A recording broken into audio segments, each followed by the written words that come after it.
I've noticed also that when I post stuff on Facebook now, it takes a while for it to actually show up, which is very, very interesting. And I suspect a part of the sabotage. I had a question too, because I saw that the Creed video was uploaded today. Mhm. Did that get taken down, or? Because I Oh thought no, it uploaded. no. What you were seeing was the live. That this is the official video, because I can't I don't add any descriptions to the live or anything. I just leave them as is. The official videos are usually shorter and they have the thumbnail. Oh, I see. Okay. Thank you for the clarification.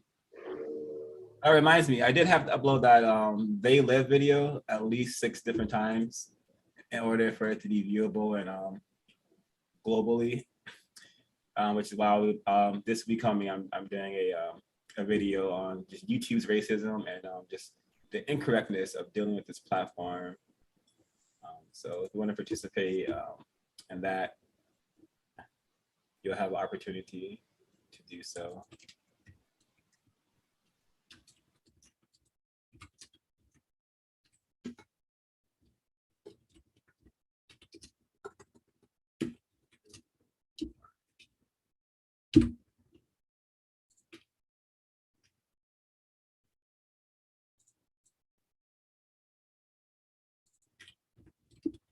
Greetings, Mr. Edward Williams.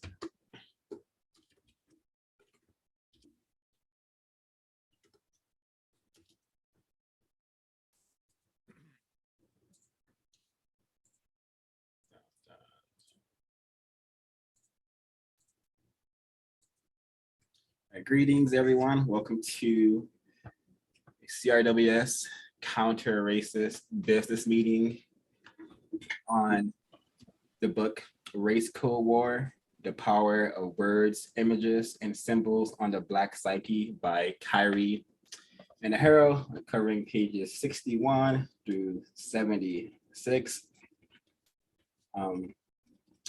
Getting started, I'm gonna start off with one of the first earlier words in the readings, which is on page 61. And it's the downtrodden. And I was really intrigued by this word because I've heard this word in passing, but I have never ever paid any attention to what it meant. And after reading it all makes sense. And I will be showing some imagery regarding this word as well. Actually, let me get that on the screen now. Okay. All right. So the downtrodden. This is a code word for Black and poor people. Particular interest should be given to the word down because of its long-term association with Black people. The language is designed to portray Black people as beneath whites in all areas of life.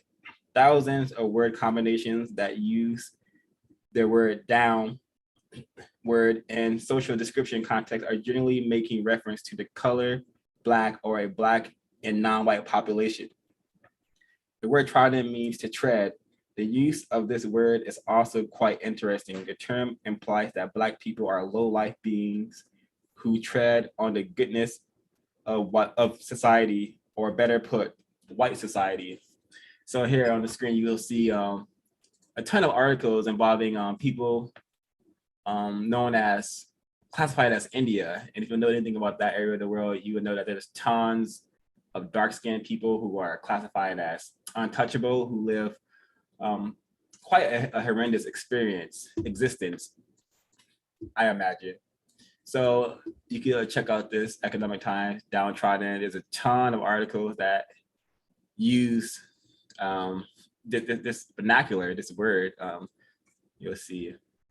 So that's all I really had about this, and it's just really tragic that there's billions of people who have this dark skin and this racial classification as being non-white, but yet do not have the will to counter the system. But hopefully the programs like these will encourage folks globally to attempt to counter the problem of racism and white supremacy. Any thoughts from the panel? Yes. Actually, when I heard the word downtrodden, I don't think I've ever heard it other than like reading it in text, like whether it's in books or even now. I don't think I've actually heard it in real life as someone saying it out loud. But even thinking of other words, especially focusing on the word down and other phrases that we use that are associated with it, such as like I'm down or you're not down, like are you down to go here? Like things like that that I frequently say, which I'm not going to anymore just to understand it, but just want to point those out as well. Thank you, Nanaya. Any more comments before we continue with this race cold war downtrodden? Yeah, I agree with what was said by 0526 and Nanaya. It's interesting that all of these words that we'll eventually get into, at the end of the day, they all mean Black person, non-white person, but I'm gonna, primarily focus on them meaning Black person. And there's so many articles and so many narratives that involve Black males being downtrodden, people from Black youth being downtrodden. So consciously and subconsciously, the image of Black people is always negative, no matter what the headlines say. There, it could be someone struggling and overcoming the odds, but they'll still use language such as downtrodden. So it's never really a beneficial term to be used on a Black person. Excellent input. Thank you. And I totally agree. Mr. Damages, you're going to chime in? Yeah, I was looking at the word downtrodden and his description of the word and what it means, and I was just asking myself, is it an accurate word? Is it an accurate way to describe Black people, I guess, in the system of race and white supremacy? And I think, let me see what I wrote. And I said, downtrodden, it describes the condition of Black people in a system of racism, white supremacy. We are the ones who are down and beneath others and are definitely trodden on as well. So what's inaccurate for me is the use of the term to describe Black people without also describing why we're in this position. But as far as I understand, the downtrodden and exactly what it means, I think it does accurately describe the condition of Black people in a system of racism and white supremacy. Ray, what's that? Ray? Yes, sir. Again, I'm going to read the definition of downtrodden from the Webster's New World College Dictionary, 4th edition, which states, trampled on or down, oppressed, subjugated, tyrannized over. But my own thoughts, when I thought about the term downtrodden, I thought about the term down and out. Down here in the southern section of the United States, there is a term that's used, down bad, which would correctly, spell out what our position is. From Race Cold War, one thing that stuck out to me, the word trodden means to tread. And a common quote that I hear amongst the white supremacists is, don't tread on me, which to me sounds like, don't treat me like a nigger. And nextluxury.com defines don't tread on me as a permanent expression of defiance, a devotion to the basic principle of individual liberty and individual freedom. I'll mute my line. Wow. Yeah, in regards to what was just said by Mr. Ray and Smoky Damages, I think, yeah, this is a accurate description of people who have been classified as Black and non-white people. We have definitely been put at the bottom of the so-called social ladder, so-called society. Black people have been deliberately sabotaged, and retarded to a degree where we're at the bottom, and the majority of us don't even have a clue what that means or what that looks like. Yet it's always in our faces, the reality of us being the so-called downtrodden. So very, very interesting race code war, and comparing that with "Don't Tread on Me." Yeah, that what Ray said is very, very accurate. This is white people, persons who classify themselves as white, would never allow themselves to be treated like Black people have allowed ourselves to be treated, and it's very, very tragic to experience such a reality. The next word here is credit worthy or credibility. And this is a really, really interesting concept that has been used to, again, sabotage, victimize Black people, especially. So it says here on page 61, this is a racial code word that is used in an economic context to keep Black people in a materially deficient state. The concept of credit worthiness has more to do with the level of trust and belief in the viability of the individual than it does with such things as economic payback schedules. The idea of being creditworthy is synonymous with the idea of being a worthy, virtuous, red-blooded American. Under white supremacy, no Black individual is worthy. Only a white man or a white woman can be sanctioned as worthy. I just reminded of this whole credit concept and how it has been used to sabotage the relationships between Black males and Black females, because some of you all may be familiar with phrases such as, "I need me a nigga with good credit," or he got bad credit, or you got to work on your credit. I've heard this a lot during my existence of being a person classified as Black, and it's very, very telling because this credit system has been arranged and set up by white people, of course, powerful white people, and then we have millions of Black people who find themselves stuck with poor credit, incorrect credit, because we do not understand that this is a sabotaging tool against us, and the only people who will ever have good credit in a system of white supremacy are white people, are the people who white people have chosen to have so-called good credit. So it's really, really interesting concept. And go ahead, folks who want to share. So this is Kwaku. For me, when I was reading about creditworthy and credibility, a lot of the word risk came to mind. And for me, I interpret this concept as Black people aren't creditworthy. Having Black skin already makes you not worthy of credit or not worthy of credibility. And if you are already assumed as a risk, so somebody who, because when he says the concept of creditworthiness has more to do with the level of trust and belief in the viability of the individual than it does with such things as economic payback schedules. When Black people are constantly seen as risks, they aren't expected, they're not trustworthy, they're not expected to, they're not creditworthy, they're not trustworthy, they're not expected to make any of those economic paybacks. They're just seen as risks. And so that's kind of what I was associating creditworthy with, risks and being Black, having Black skin. Hope that made sense. Got a little tongue tied there. I also I think the term credibility and creditworthy definitely influences my decisions, and I feel like it could be a way to mislead a lot of Black people to put themselves in environments that are like against them, such as higher academia, especially predominantly white institutions.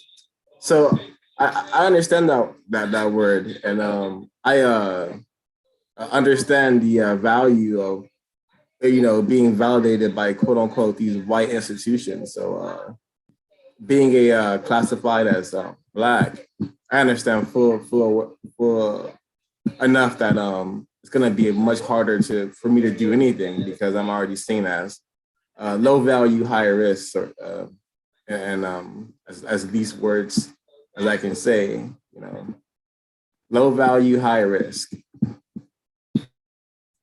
Yeah.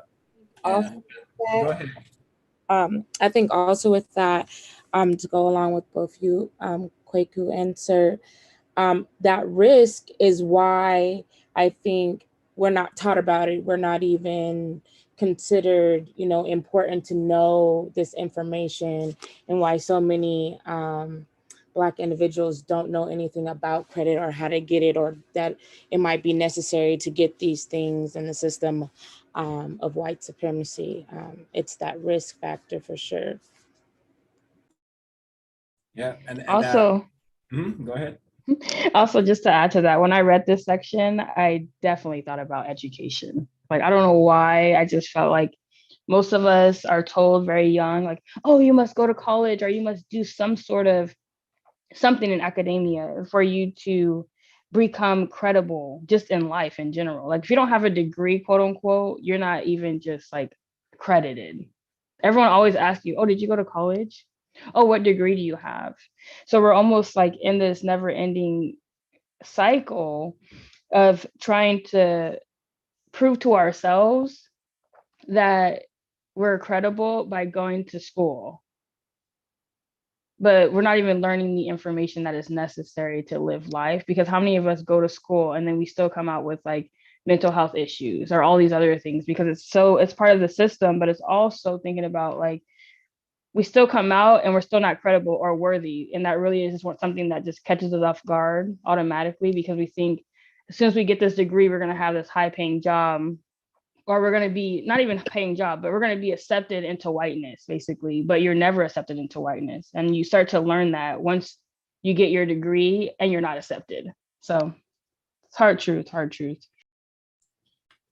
Indeed. And I'm reminded what you said. Yeah, I'm sure many of you have seen the clip with the organization of dads who have been going into schools to correct the incorrect behavior that has been caused by Black people being victims of racism and white supremacy. So these dads, they go into the school and help to correct that behavior. And there's an interview with these group of Black males talking to a white man.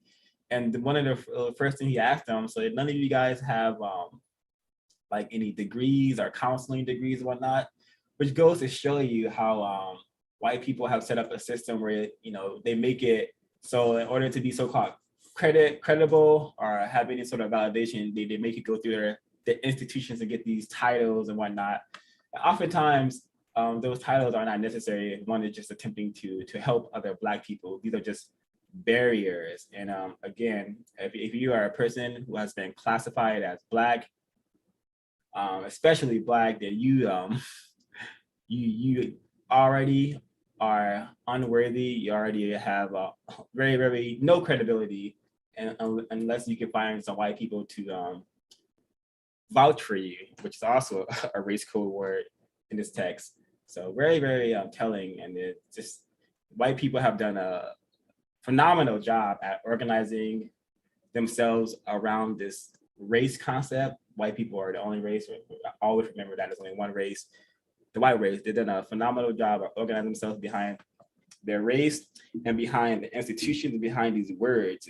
It's very, very ingenious, but I'm so glad that people like Neely Fuller Jr., Kyrie Harrell, Edward Williams, Dr. Francis Wilson, Dr. Muriel Ami, and so many others have done a lot of the hard work for us. They've done the research, they wrote the books. We just have to take the information and utilize it. And so we're able to counter the system. So any more comments? It's funny how when even applying for some jobs that they will look up your credit score. And if you score at a low percent, then you're not allowed certain employment. And that also goes for housing as well. When non-white people are looking for an apartment, if their credit score is low, they either say no, don't allow them to get the apartment, or they have to overpay because they are a so-called risk. And And that prevents non-white people, to get proper housing, to be able to have a place to stay, which is horrible, which is really disgusting. Something that I learned too, to add to what Helen was saying, was that when you're applying for apartments, if they just do credit checks, if you get multiple credit checks, your credit score goes down. So think about it as like a Black person who already faces housing discrimination and that people don't want to rent to you. You're going to try to apply to more places because you're going to have better options, because you're going to get rejected from a lot of them. And to think that you even trying to think ahead by applying to more places is actually detrimental, because you're going to, every time an apartment place checks your credit score goes down. And I didn't even know that until I looked it up. I was wondering why my credit score kept going down. So I wanted to add to what they said. Recently, when I got my last job, I didn't even know about the credit check, or like that was something that counts against you in the hiring process. But the way that Helen put it, it definitely, I think, adds to the validity of this word, credit worthy, and credibility. And also to add to what Ash said, I believe I'm like 98% sure that anytime they check your credit, your credit score goes down. So if you're applying for a credit card, if you're applying for anything that has to do with credit, if they check your score, it goes down. That could be an error. yeah, it just goes to show you how arbitrary the whole system is. And it's almost like unfortunate that it's something that people teach younger people to aspire to, because I don't think that it's really just a setup. And I think no matter how much you want to like I don't know, get your credit score really high so that you can get a loan for a house, I think you always, if you don't really understand the system, you're not going to be properly prepared for the ways that they're going to change the rules specifically for you. I mean against you, if that makes sense. The sophisticated sabotage, this whole credit concept, sophisticated sabotage, just along with money, the concept of money has been sophisticated sabotage, and just the whole system is that sophisticated sabotage, targeting mostly people who have been classified as Black, people who are other classifications of non-white. They are also heavily victimized and heavily mistreated. But in order for the system to remain powerful, it seems that Black must be attacked the hardest, with the most aggression, it seems. Anyone have any more comments?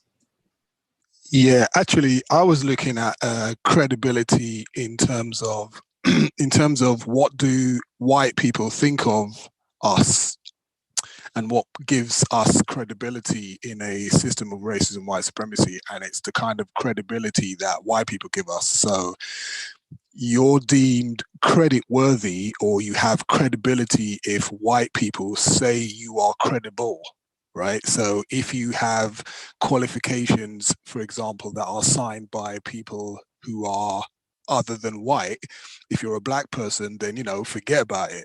So if they'll ask you stuff like, where did you train to be a doctor, in Kenya or something, and they say, what, is there a British school down there or something, meaning, and they mean by that, if they ask is that a British school, they say they mean really, is that a white school? I remember, like, another example of this, I remember when Dr. Ben years ago was talking about Black people, like the Black Falasha community of Jewish people in Ethiopia, as they were entering Israel years ago, and being told that they'd have to reconvert in order to be classified as Jewish, even though they'd been practicing Judaism with the same Torah, same Talmud, same bar mitzvah, etc., etc. So in order to be a credible Jewish person, the white supremacists have to give you your credibility. So, the strongest religion and the most effective and functional way to be looked upon as credible is by having the backing of racist man and racist woman. That's what makes you credible in a system of racism, white supremacy. Yeah, and that I think that's part of the why it's so hard to even identify a white person as a racist, because as Neely Flores says, we need a white person to say that that person is a racist. So it goes to show how powerless of a collective we truly are. Thank you, Mr. Damages.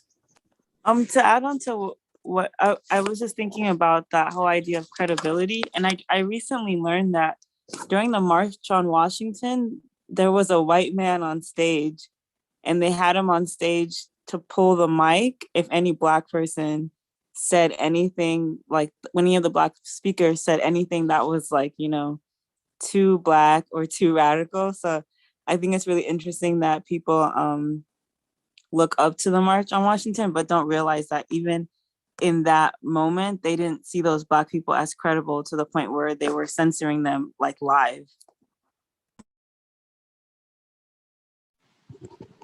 Yep, I agree. Credibility means validation by people who are classified as white. Mr. Slash Zero. Yes, I would just like to ask the group a question really quick. If Black people are not credible, are we incredible? But now let me read again. I'm reading from the dictionary. You know, it doesn't hit as hard unless it's coming from white people. You know what I'm saying? So the definition for incredible is not credible, unbelievable, seeming too unusual or improbable to be possible. With that definition, I would say Black people are incredible. Agreed. Yeah, I would agree also. Absolutely. Wow. Ray, could you read that definition again, please? Yes, sir. Incredible, not credible, unbelievable, seeming too unusual or improbable to be possible. I know that word. Yeah. I'd say maybe Black people are both that and not that. I think if that makes any sense, because I think like Black people were once that, but now they're no longer. Yeah. Because they said that they're not, like, definitely for sure. Because they said that we're not, but we once were. Yeah, and incredible, I guess, also has connotations of being something that's really excellent. So wow, that's really incredible. That's really, really great. That's really excellent.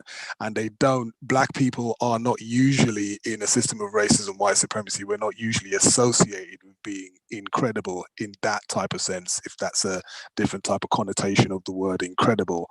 So I don't know. In answer to your question, I'm not really sure if we're looked upon as incredible or not.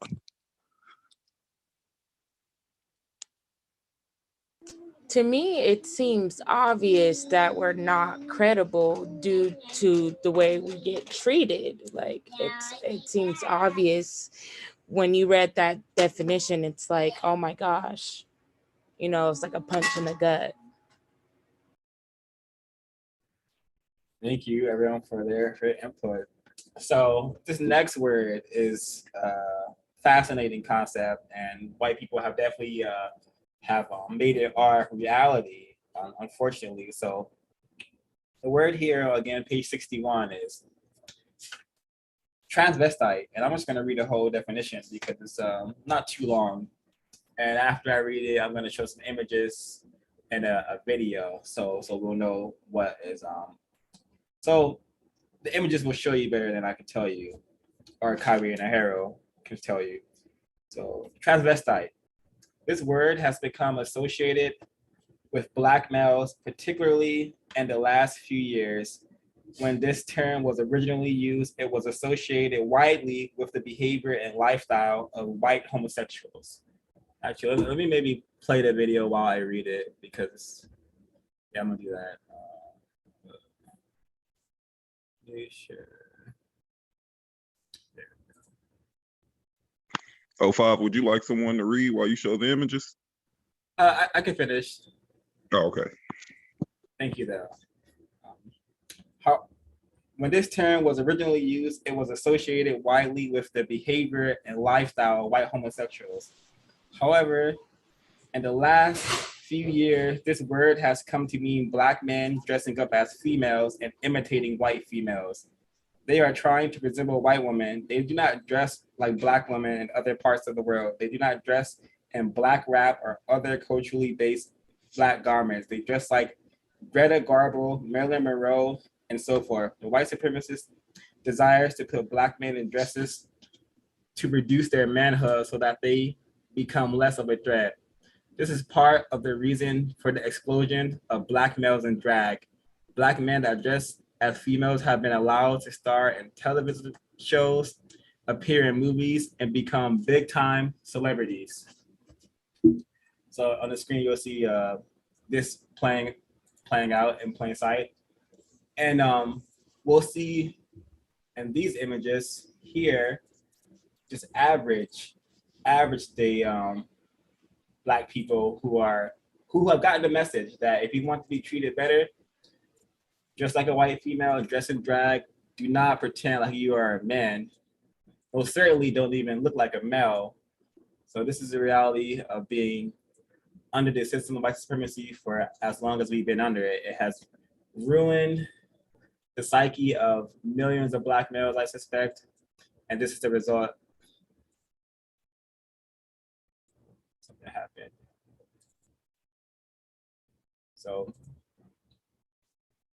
these aren't celebrities. These are your average day Black people who got the message that if you want to be treated better, pretend to be a female. Anything but a male, Black male.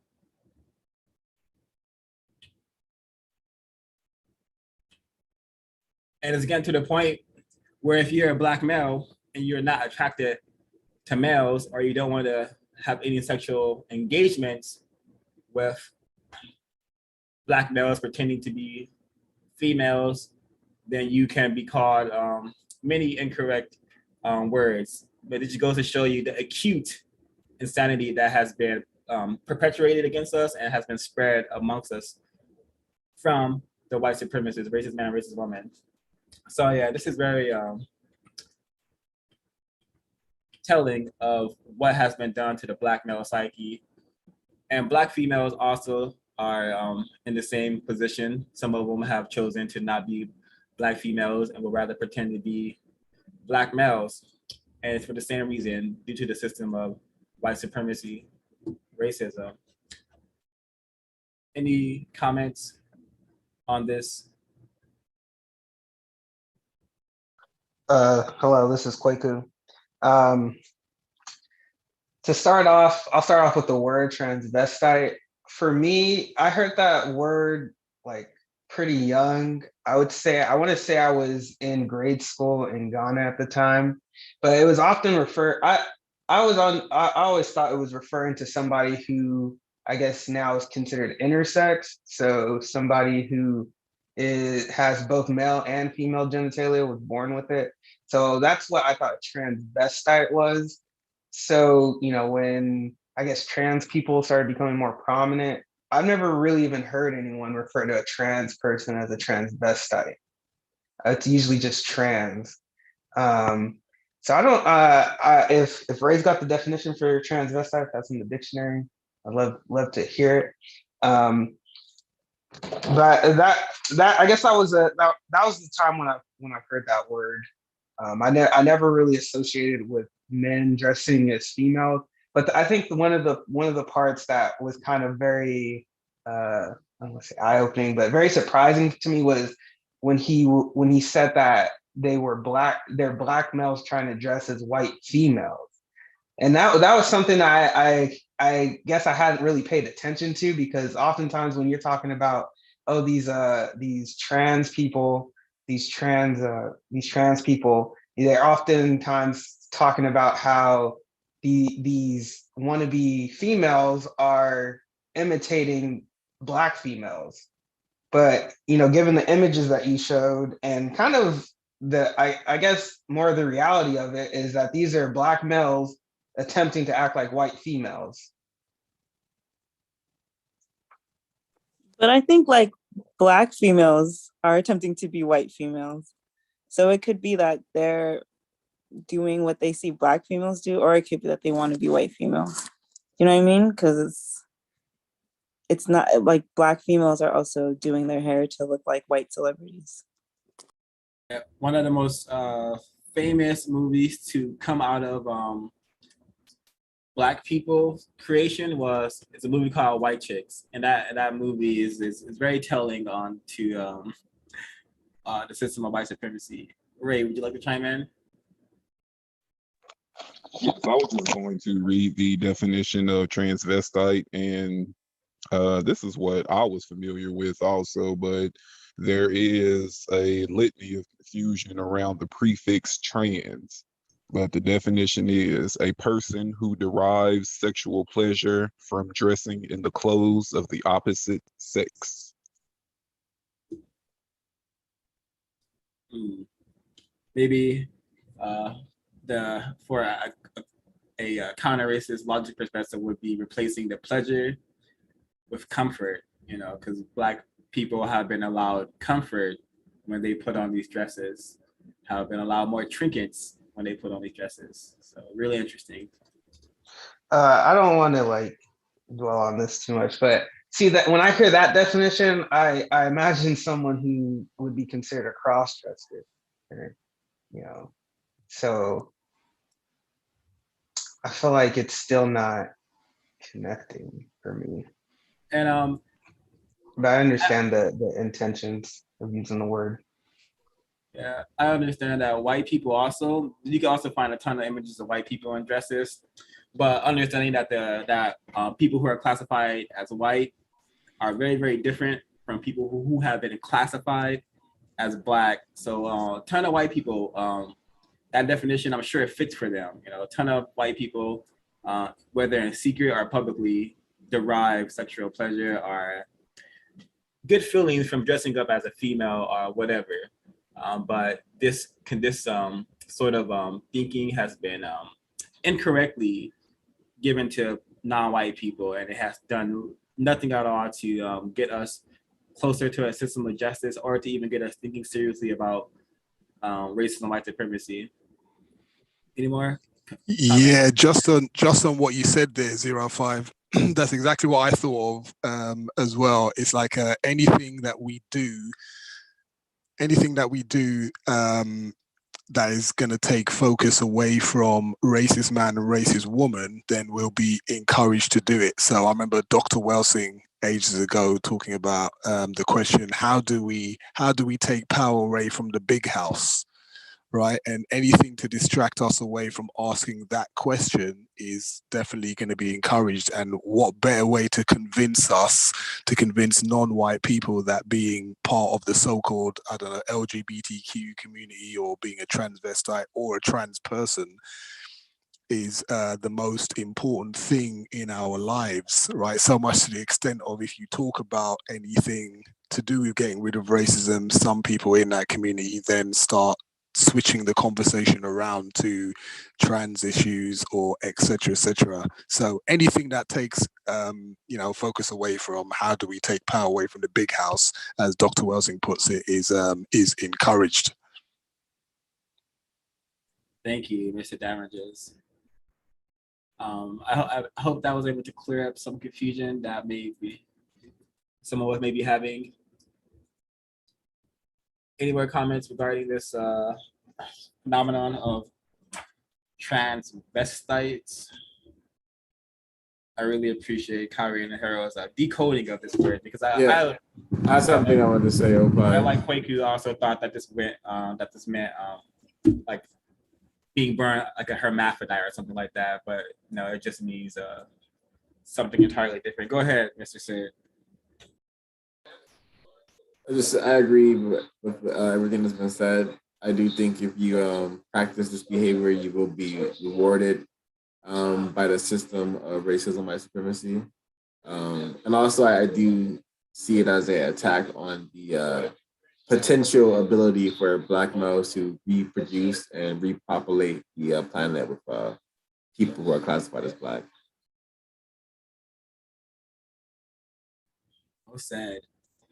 So the next word has become just so attached to Black people, and it has even become like a something comedic. You know, so you could get a lot of laughs for talking about this phrase, which is crack baby, and it's the term is definition is really short. It says the term is applied to Black children who are born victims of the chemical conspiracy. This term condemns little Black children to a life of abuse. It also justifies the actions of some to push the concept of sterilization of Black and non-white people. And instead of saying chemical conspiracy, I would have said chemical terrorism, warfare against Black people that is known as the so-called crack epidemic, which is just white people flooding Black areas with crack and sabotaging us. I'm gonna play a little bit of this news broadcast from some time ago, and just listen to how the white woman describes what's happening, and then we'll try to decode what she's saying.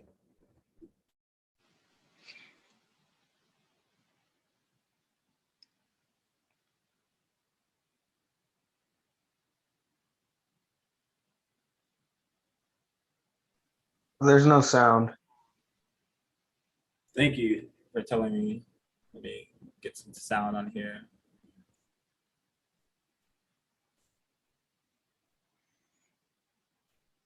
Baby can die. There's a whole lot of people who feel that if you can just scare people sufficiently about something, that's better than actually telling them the truth about something, because that'll prevent them from doing bad things.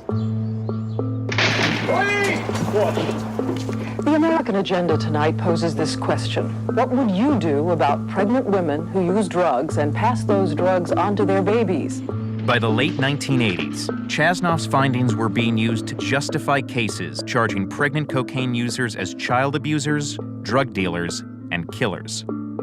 I was at first stunned and then angry that they would distort the information. That's when I started realizing how a lot of this can be taken out of context and used to bolster any kind of argument. People may have felt that they were doing the right thing, but I mean, the idea that one would prosecute a pregnant woman and use this kind of not very accurate research to do so is very disturbing. As the prosecutions continued, crack babies grew to toddlers. No one knows how many there are, or even how best to identify them. But educators suspect that tens of thousands of crack kids are in kindergartens in inner cities, in suburbia, even in small-town America. It now threatens to create an entirely new underclass of children unable to care for themselves, of infants born to suffer. So many race code words in this broadcast. I'm just gonna I'll see what folks have to say before I chime in. Actually. Yeah, I have to say, because while they're like, oh, it's hard to identify them, they have Black children just walking around, and all the scenes are Black children. Yet they're talking about, oh, it's hard to identify them or recognize them. We don't know who they are. There's just Black images of Black children.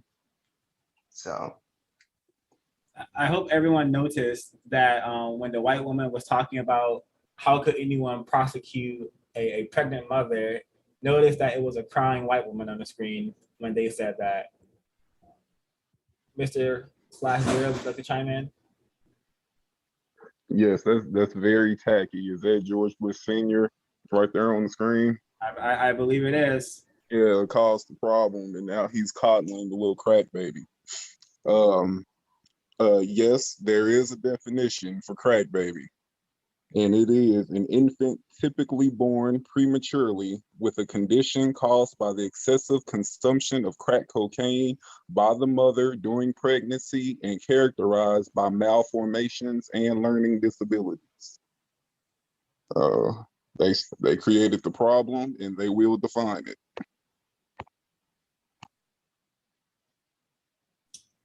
Yes, 100%. You know, they wound us, destroy us, and then they come in as saviors in order to feel good. It's just a really psychopathic way that they practice racism, white supremacy, and uh, what? Oh yeah, I heard inner city. That's a race code word, and this section we'll be covering soon. But yeah, this sabotage, chemical warfare, known as crack cocaine. I was affected by this. Not saying I'm a crack baby, but I grew up in South Central LA, and I was very familiar with people doing crack and what that results of. It results in an environment where it's full of incorrect things happening, to say the least. So this has affected. I don't know how many generations. I know I'm a part of the generation affected by the sabotage, chemical warfare that white people have done to Black people while calling it a crack epidemic. So really, really telling of the terroristic system that we are living under, and should be one of the infinite motivating factors why non-white people, especially Black people, begin to get serious about countering this problem. I believe that I feel like I remember reading somewhere that it's not a real thing as well. Like they're actually if I remember that the baby, I think that yes, the babies can be born prematurely, but that's from a multitude of things like smoking cigarettes, eating poorly, or just having stress in general, which I think that if someone's doing crack while pregnant is probably maybe engaging in those behaviors as well. Um, or also just living in an environment where there's a lot of violence. But I also think this is really interesting because, you know, like actually when you give birth, when you do opioids and you give birth, your child will actually be like addicted to opioids, like heroin, etc. More drugs that have been recently, I guess, found that more white people do, which I think is really interesting because it's very unlikely for your child to be born addicted to crack, but I don't see any like opioid baby crisis that they're talking about. And I think that this is all just a ploy for more child trafficking through DPSS. So that's my thoughts. Yeah, and that was something that was discussed here. The doctor, two of these doctors, they were appalled how their research was skewed because this concept of a crack baby is actually a white concept. There's no true scientific backing that states that crack baby is a thing. More so, they're born prematurely, but that can be a result of like a polluted environment. The victim parents living in an environment full of chaos and trauma. So it can be a lot of things, but this the adding drugs to the mix was just a way, as Kyrie A. Nahara says, to justify further mistreatment of Black people. You know, locking away Black mothers and victim fathers. That is a form of sterilization. And right here it says it justifies the actions of some to push the concept of sterilization of Black and non-white people. If you're lacking large numbers of Black people up for a problem you solve, I see that as a form of sterilization. So it's just really tacky, trashy, terroristic, to say the very least. Yeah, I was going to say, I have heard the term, just to add on to what was said already, I've heard the term meth baby, which is associated with white people who sometimes being addicted to opioids and meth, etc. But it doesn't have the same connotations because obviously white people are not victims of racism, white supremacy. So, they don't, and that's why they treat white people who are drug addicted differently, obviously, to Black people who may be addicted to drugs. And regards to the video that you played as well, when the white woman in there, when she was saying people may have felt that they were doing the right thing in terms of dealing with the so-called crack epidemic, when she said people may have felt they were doing the right thing, I suspect she meant white people may have felt that they were doing the right thing, but then she didn't just want to come out and say white people. But I suspect that that's what she meant. In other words, she was trying to give white people, racist man and racist woman, an out for creating the problem and dealing with the problem in a racist way. Excellently put. I was Almost. Oh, go ahead, Ray. Sorry. I was also just gonna piggyback off of Ashley's thought and the video clip how they were saying no one really knows how many are out there, but you would know the data from the hospital because the children would be addicted to the drug. So you would know exactly how many are out there and how many people you're servicing, or does this really exist or not, you know? And something that I noticed too from the video is it almost sounds like a trailer for like a movie about like a zombie apocalypse or something. Like this idea that it's just these crack addicted children and who knows what happens when they become toddlers and adolescents. This idea that like Black people have this super human strength and are brutes, and if they're addicted to crack, then they're even going to have extra strength. You know, the idea that like people on PCP like become superheroes in their mind and they act super violent. So it really just read to me as like the way that when they were showing the news clips, like it was like people talking about an invasion of some sort of creature or zombie or alien or something. Amazing contribution of words, Miss Ash. That was really well put. I felt the same way. Mr. Sir, would like to chime in? Yes. This was a really fascinating clip. Very racist, I would say as well. Someone already mentioned that whenever they mention crack babies, they don't know where they are, where they come from, whatever. You see all these little Black girls and these Black boys running around the playground. I thought that was really interesting. And I've seen firsthand what crack does to Black people. It really is a devastating drug, and I think it did a good job at putting Black males and Black females by the millions in some form of confinement, whether it be addicted to drugs or in a actual jail or prison. I also dead. I feel like it also led to a lot of killings because Black males and Black females would kill each other over places to produce and sell crack. So it's just really terrible. I remember hearing stories about some of my uncles finding trains full of containers full of crack cocaine and M16s and assault rifles. So these things were just trafficked right into places like Compton and South Central LA, I believe. That's what I've heard by people who were involved in the war on drugs. So, whatever that means. Now, Gary Webb, white man attempted to shed some truth on where these drugs were coming from. They're coming from white people. White people are the only people who have the power to bring drugs into this so-called country. So Gary Webb, white man, sacrificed by other white people because of the truth he attempted to share. So, yep. Any more comments on this racist concept known as crack baby, crack epidemic? All right, wonderful. Just one last comment.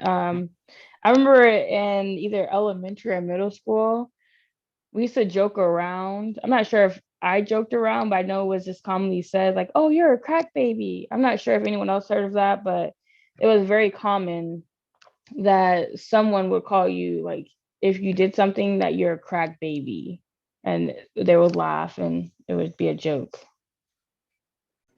It was high school. Yeah, I think that falls right in there with ghetto glorification, the name calling bit. You're a crackhead. Your mama a crackhead. You're like a crackhead. Yeah, Black children have definitely been programmed to exert such comments towards one another, and it didn't do Black people any favors with the victim of racism, Dave Chappelle, In the United States, creating the iconic character of Tyrone Biggums, who is a superpowered crackhead, and I'm sure white people love that concept, and it is forever immortalized, tragically. So, yep. Also, the South Park episode has a interesting episode on the crack babies playing basketball, actually. So very interesting, the sport that they were playing in that episode. Yeah, I remember that clip. Yeah, so the damage has been very severe. The people who are doing the damage are people who classify themselves as white, racist men and racist women. So, did anyone have any notes they want to share on ethic? Have any bits they wanted to read? He released 100. I have some if no one else has any notes. I was looking at the definition of ethnic, and it said non-Jews and NT, had the letters NT. And so I did research on what NT meant, and it could mean either New Testament, Northern Territory, Northwest Territories, and that got me to thinking about the Northwestern Front. But before I get into that, the definition of ethnic is heathen. That was the first definition, just that one word, heathen. Number two, designating or of a population subgroup having a common cultural heritage or nationality as distinguished by customs, characteristics, language, common history, etc. And then the next word under that was ethnic cleansing, which is the systemic attempt to eliminate an ethnic group from a country or region as by force expulsion or mass execution. Now, getting back to the first definition, I was saying that the Northern Territory, Northwest Territories reminded me of a term that I had heard, which was Northwestern Front. I'm not sure if anyone is familiar with that, but the Northwestern Front is a white separatist idea that has been popularized since the 70s and 80s by white nationalists, white supremacists, white separatists, and neo-Nazi groups within the United States. According to it, members of these groups are encouraged to relocate to a region of the northwestern United States, Washington, Oregon, Idaho, and western Montana, with the intent to eventually declare the region an Aryan white ethno-state. Depending on who defines the project, it can also include the entire states of Montana, Wyoming, plus Northern California,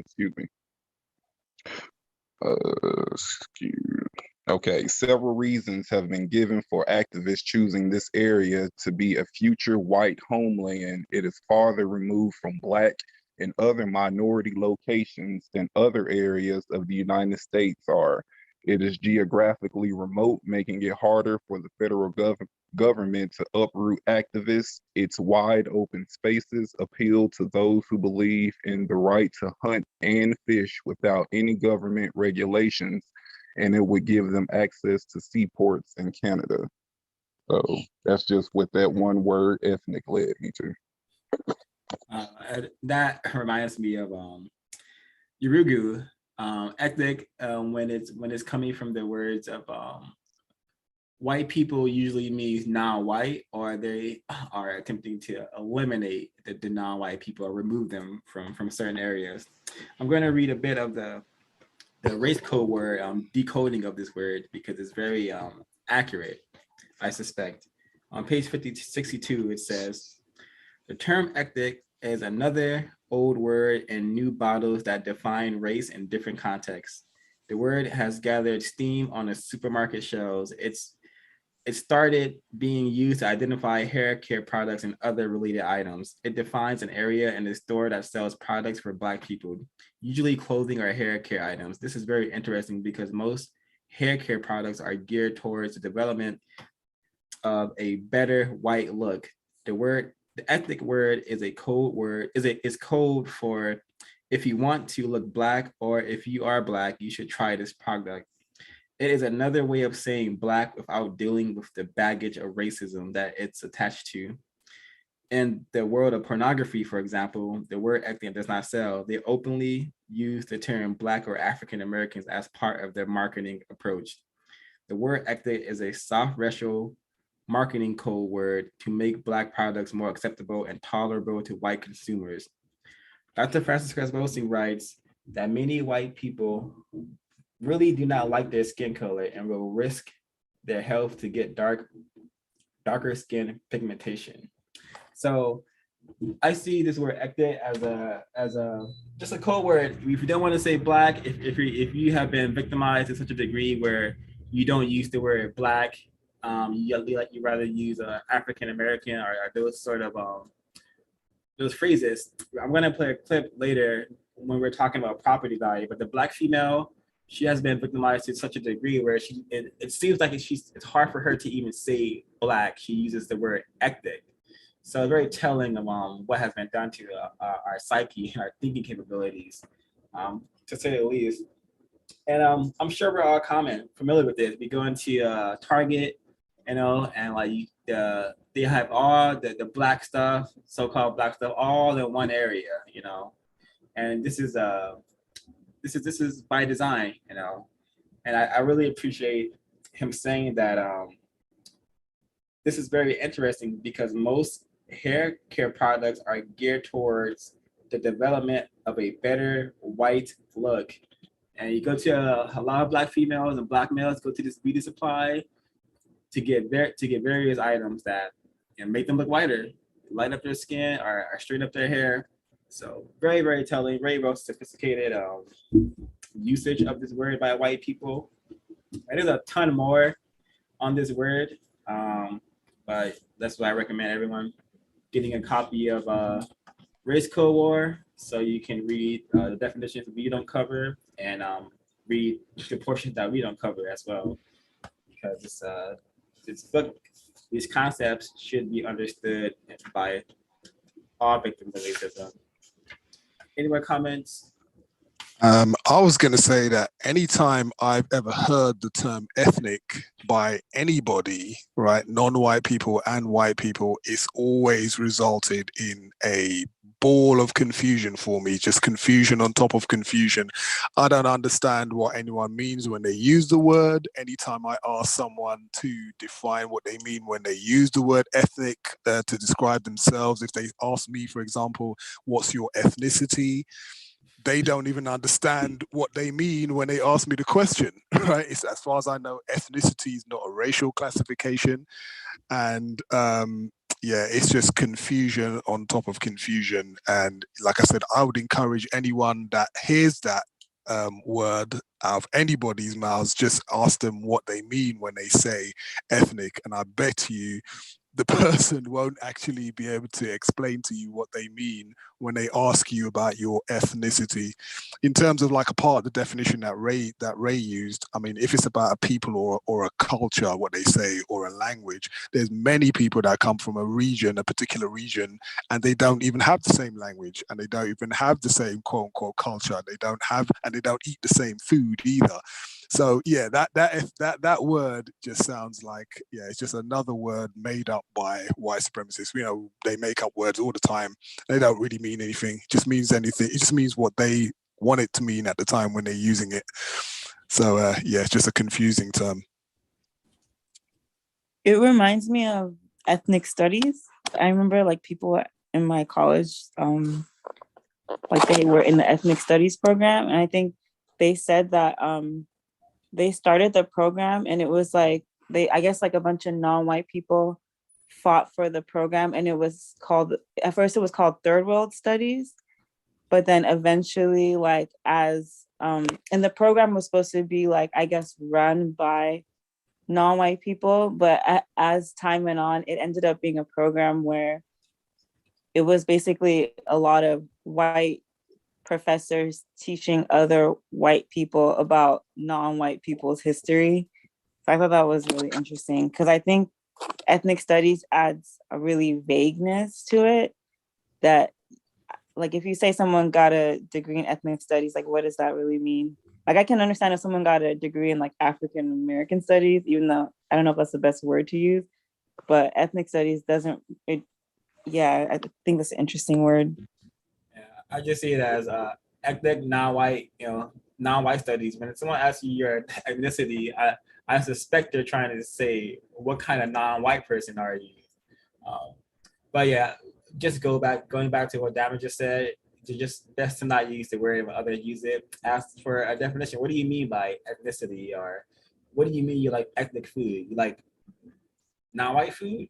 You like food made by people who are not classified as white? Um, Definitely a rabbit hole one can be lost in if they don't ask for definitions regarding this word. Yeah. Go ahead. No. Are we going in order, or can I read something from a different definition? Yeah. I'm going in order, but folks can share whatever, whenever. All right, because I didn't hear anything on cannibal. So let me read this. I'm gonna read this and then talk a bit about it. Cannibal. This is an old code word for black men in the jungle. When this word is used, it is always a subtle or overt reference to an uncivilized black population.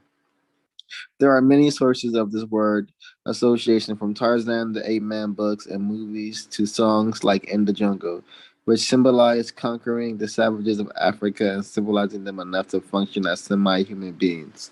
So I'm not gonna read more of it, but it's interesting that black people are classified as cannibals, even though there's like so much media presence, and that involves white males and white females engaging in cannibalistic acts. There's famous films that involve white cannibals, such as the Hannibal Lecter TV show, the Red Dragon film, Silence of the Lambs, that involves the same character, famous white male who travels the world eating eyeballs and eating white women and white males.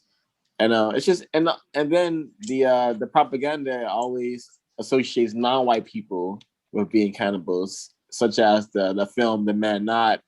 And there's so much propaganda that involves black people, black males in particular, being these savage creatures who go around eating people. And it's untrue. And the real people who are actual cannibals are the non-black people and the white people.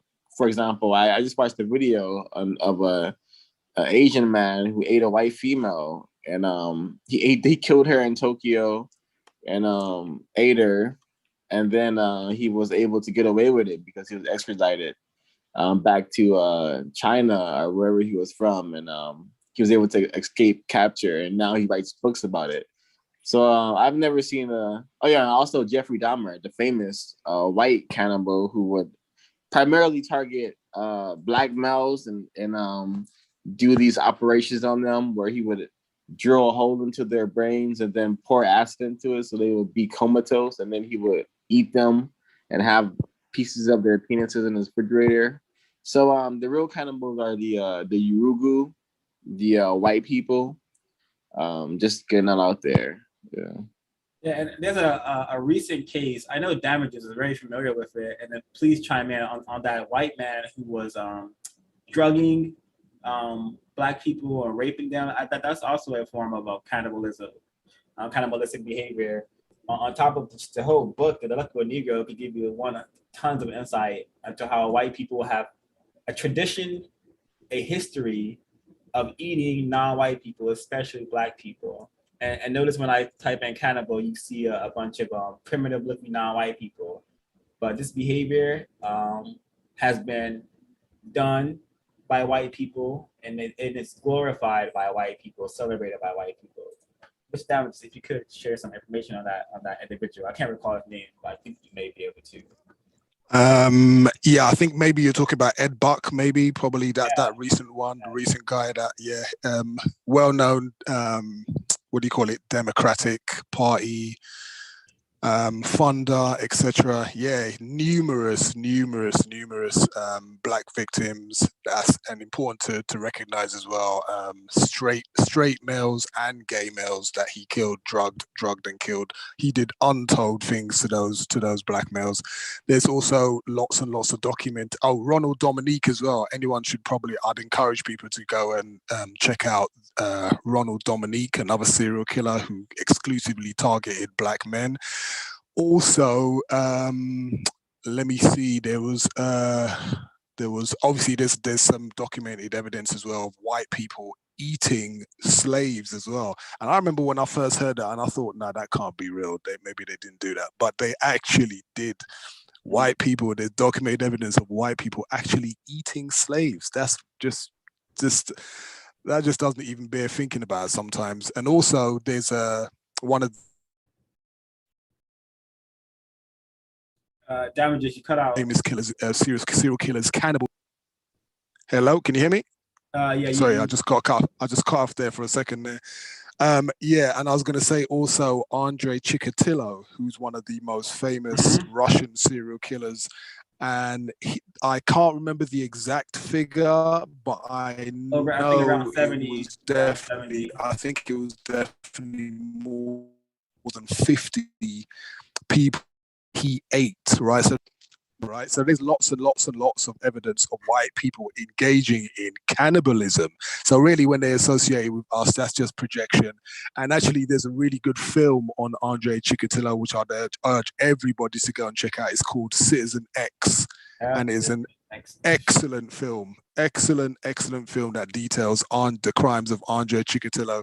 And like I said, there's just two. We could go on all day about white people eating people, right? So much documented evidence to support that. So yeah, when they associate that with non-white people, that's just simple projection. Yeah, that actually is how I got started in attempting to counter racism. I did Delectable Negro. I heard some snippets from the Cows Context of White Supremacy show, and I was like, let me read it for myself. Bought the book, The Delectable Negro, and discovered that white people, again, have a long tradition, history, behavior pattern of eating black people. And then this is, that's all the encouragement I needed to want to eliminate this problem ASAP, because they're still doing it. It just manifests in different ways. And if not, it manifests just simply as them eating us. So very, very telling. Thank you. We will be doing the decoding of Citizen X in the future. For folks who want to participate from the YouTube stream, just send me an email. Mr. Ray, Yes, I understand how difficult it must be for Black people to hear that white people are supreme cannibals. And if you look in their own documented history, I'm reading now from the Smithsonian Magazine, white people ate each other when they came over to this part of the world in order to get through winter. Okay, by the winter of 1609, extreme drought, hostile relations with members of the local Powhatan Confederacy, and the fact that a supply ship was lost at sea put the colonists in a truly desperate position. 16 years later, in 1625, George Percy, who had been president of Jamestown during the starving time, wrote a letter describing the colonists' diet during that terrible winter. Having fed upon our horses and other beasts as long as they lasted, we were glad to make shift with vermin as dogs, cats, rats, and mice, as to eat boots, shoes, or any other leather. Wealthy moment. And now famine beginning to look ghastly and pale in every face, that nothing was spread to maintain life. Mind you, this is written in the 1600s, so, they spoke a different way. So, all right. And now famine beginning to look ghastly and pale in every face, that nothing was spared to maintain life, and to do those things which seem incredible, as to dig up dead corpses out of graves and to eat them. And some have licked up the blood which hath fallen from their weak fellows. I'll mute my line. telling example of what are we dealing with when we are talking about people who classify themselves as white. This is one of the infinite reasons why every white person should be known as a suspected racist, someone potentially very dangerous, very insidious, and with nefarious intent. So every white person is a racist suspect until the system has been eliminated. Because you never know who can be planning on eating you, who can be thinking about eating you, or harming you, or practicing deception against you. So Neelyfoot Jr., every single white person is a suspected racist until the system has been eliminated. One way to not be ate by a white person. Yeah, thank you, Mr. Sir, for your bringing us to this discussion. So the next word here on page 64 is white collar criminal. Let's actually see what comes up when I put this on the Google, racist Google search. Before you get into this white collar criminal, kind of reminds me of the ambulance trailer with, I believe his name is Jake Gyllenhaal. Would that be considered a white collar crime? Yep, that's definitely like the level of crime that requires resources that Black people often do not have. So I'm gonna read a little bit here. Let me see. All right, just gonna read I'm gonna read the first paragraph and a sentence from the third paragraph. White collar criminal. This is the code phrase generally reserved for white male criminal activity. A white collar crime means a sophisticated criminal act that requires great thinking, organizational skills, and mental concentration.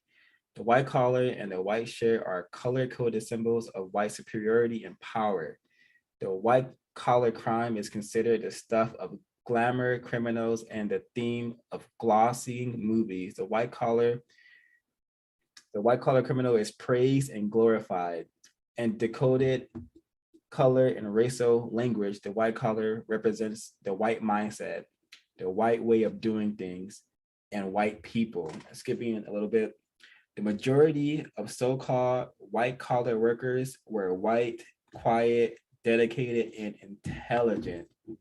So think of someone like Bernie Madoff, who is often called like the greatest con, the greatest schemer in history. He stole about $65 billion from white people and from non-white people worldwide. And they still make movies about him. I'm pretty sure there's a recent Frontline episode about him. And this happened many, many years ago. Think of the movie Wolf of Wall Street, a movie that celebrates white collar criminal activity, which is white psychopathic behavior and glamorizes it. You think of The Big Short, another movie that shows white criminals stealing and causing so much devastation for their own kind, and of course non-white people. So this is very accurate. White people, not only do they mostly always get away with these sort of white collar crimes, so-called, but then again, they're gonna be movies made of it as well. So not only are they punished, they are glorified and worshiped. So it just goes to show that if you're white, you can pretty much do anything and get away with anything. And he also goes into more decoding of the workplace environment and just the colors that are worn during workplace situations. But this is why I recommend people buying the book, because I didn't have any notes on that.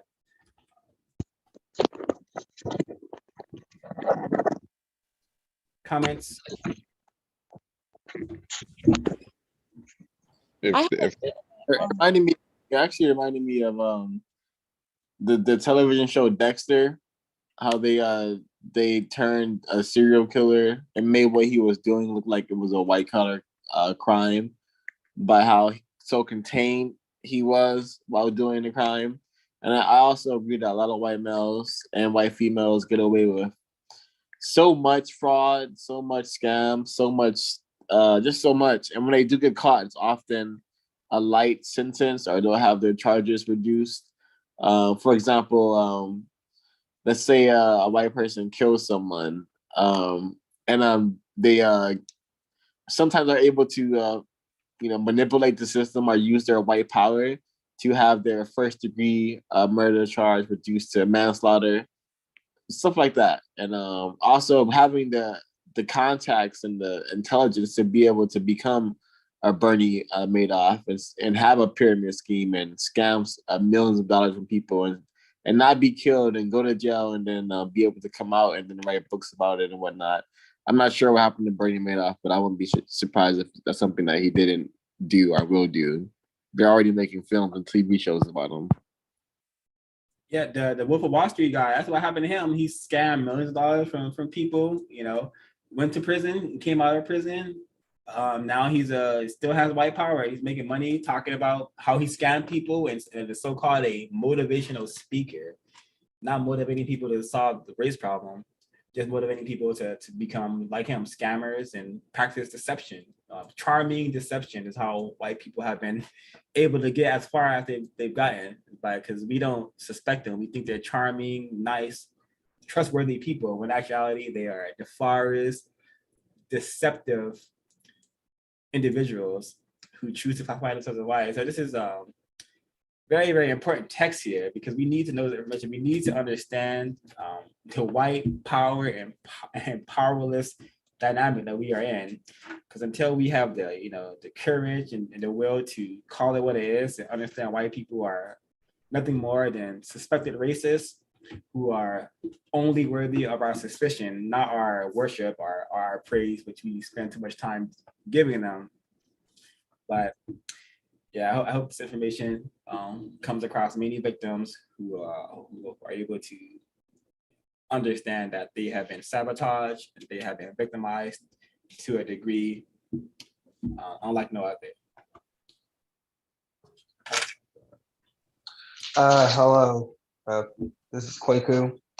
For me, the white collar criminal, the section that kind of, I guess, resonated with me was the part about the workplace and the white shirt specifically.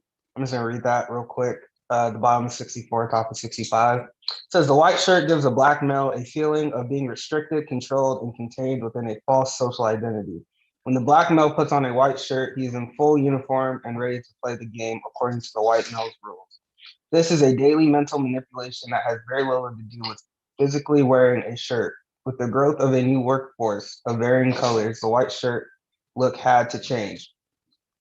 And then kind of skipping, the so-called business casual looks have more to do with the invasion of the colored work. Can I be heard? My headphones died. Oh. Loud and clear. The so-called business casual looks have more to do with the invasion of the colored workforce than a productivity motivation scheme. So specifically the white shirt, I've always felt a certain way about white shirt, ties, the suit. I've always disliked them, mainly because it seems like Urugu clothing and culture, in my opinion. So I thought it was very interesting how he brought up that when he was talking about white collar crime, and then how all of these, I guess a lot of institutions now they have moved more to a business casual look, which is just, a long, it can be any kind of, it has to be a button up without a tie, anything like that. How they've moved towards that to, I guess, accommodate victims of racism to make them feel more welcomed into the institution. And I also liked how he mentioned toward the bottom of 65, the message of white supremacy is taking a different course and concentration, at least temporarily, which is something that I agree with, and I've seen, especially with these diversity inclusion initiatives that we keep hearing about, that white supremacy is only taking a different course for temporary reasons, But I suspect that no matter how many non-white people you get in the workplace, this kind of white collar criminal activity will continue, and just like it's been going on before, many non-white people will be confused about it and or be unaware of it. Precisely. No, go ahead.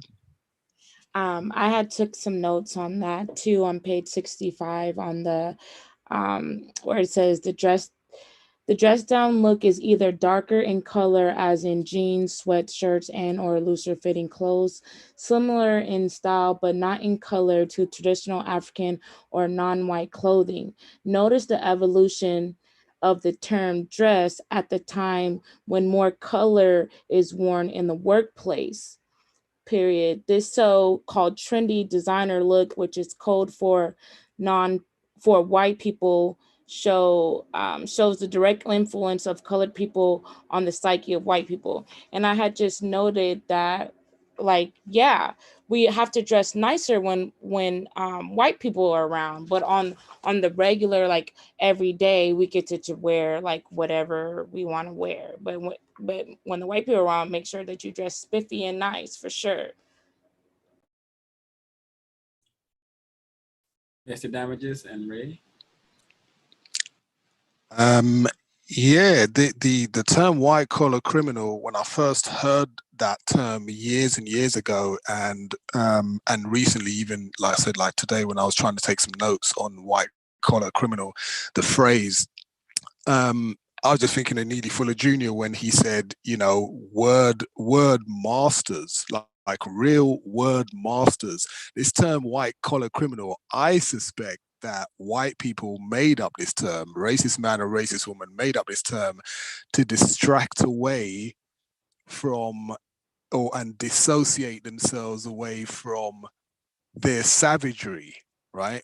Their savagery when they commit crimes. So then now they only want to be associated with things that, I don't know, embezzlement, things, financial crime, money laundering, and things like that. They don't want to be associated with their savagery, right? But, white people, it's just true that white people commit all different types of crime. I mean, is plantation slavery considered white collar crime? Is, Tasmania white collar crime? Congo? What they're doing in Palestine, is that white collar crime? Why is it even being given a collar, right? A collar as opposed to a collar, but blue collar crime, white collar crime. It's just a confusing term anytime I hear it. And obviously black people, it's associated with sophisticated crime, right? And black people are not considered to be sophisticated by racist man and racist woman, so we're considered to be stupid, obviously silly, brick for brains, etc. So if we commit a crime, then we're just evil, we're just straight from hell. Hannibal Lecter, like other people have said already, that Hannibal Lecter couldn't have been a black person, which we should study or puzzle over, that FBI agents like in Silence of the Lambs would go to help to solve murders, etc. No. This is just a nigger who's crazy who killed people, right? So, this nigga is just crazy, evil, kill him, who cares what he has to say? That's why people just trying to disassociate themselves with their own savagery when committing crimes. Yeah. That's why he mentions there's street crime, which is AKA nigger crimes non-white people are led to, and there's white collar crime, which is done by racist men and racist women. Mr. Ray and then Ms. Naya. Yes, I just wanted to go over the definition of white. One of the definitions are free from evil, intent, relatively harmless. This next definition reminded me of an earlier broadcast with Cree, having a light colored skin, Caucasoids, great notions of racial superiority. Now, this next definition is allegedly in a different context, a member of a reactionary or counter-revolutionary faction, happy, fortunate, auspicious, said of the times and seasons. Now, thinking of the white collar, those are usually white people. And then you get into the blue collar, which, blue collar workers are usually black people, and black people have also been referred to as blue black, if I'm not mistaken. But on page 65, what stuck out to me, they have now moved away from the white shirt look so prevalent once in major white dominated corporations such as the IBM company. The new look is confusing and misdirecting. The clothing pattern does not seem to have a sense of organization or purpose. Is this an attempt to misdirect the non-white masses? Is this an effort to make them believe that the atmosphere is more tolerant of their existence and more open to their growth and development? Is this a way to accommodate and manipulate the colored workforce by creating a greater variation of color in the workplace? And that just got me to thinking of a so-called prominent black male who goes by the initials of KS, who was a high-paying employee of IBM and now talks about high-value men, which my definition of a high-value male is a high-value man, is a black male attempting universal manhood. I'll mute my line.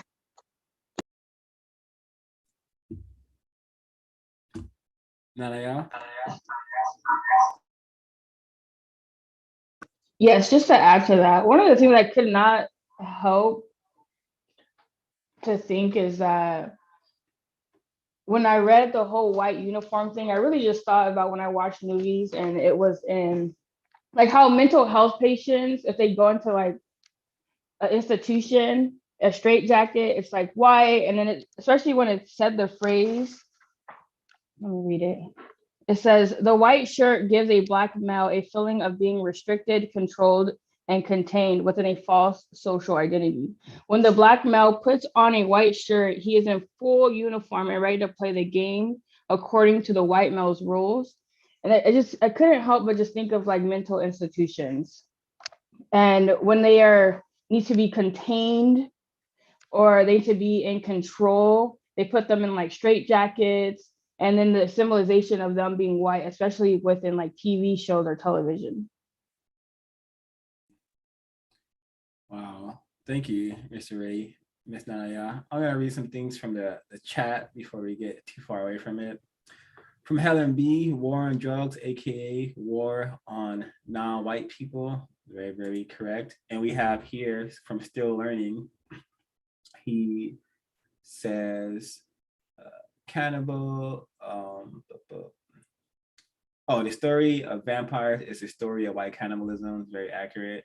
White collar criminal equals higher intellect than blue collar criminal or thug. The most effective criminals in the world wear suits, ties, or skirt sets. And that is very, very accurate.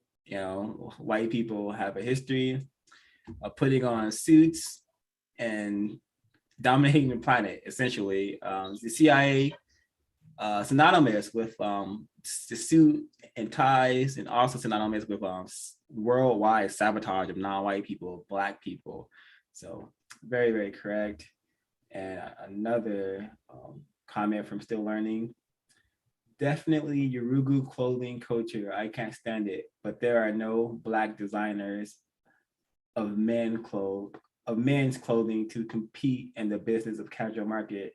I suspect racial and white supremacy keeps Black designers out. I suspect the same as well.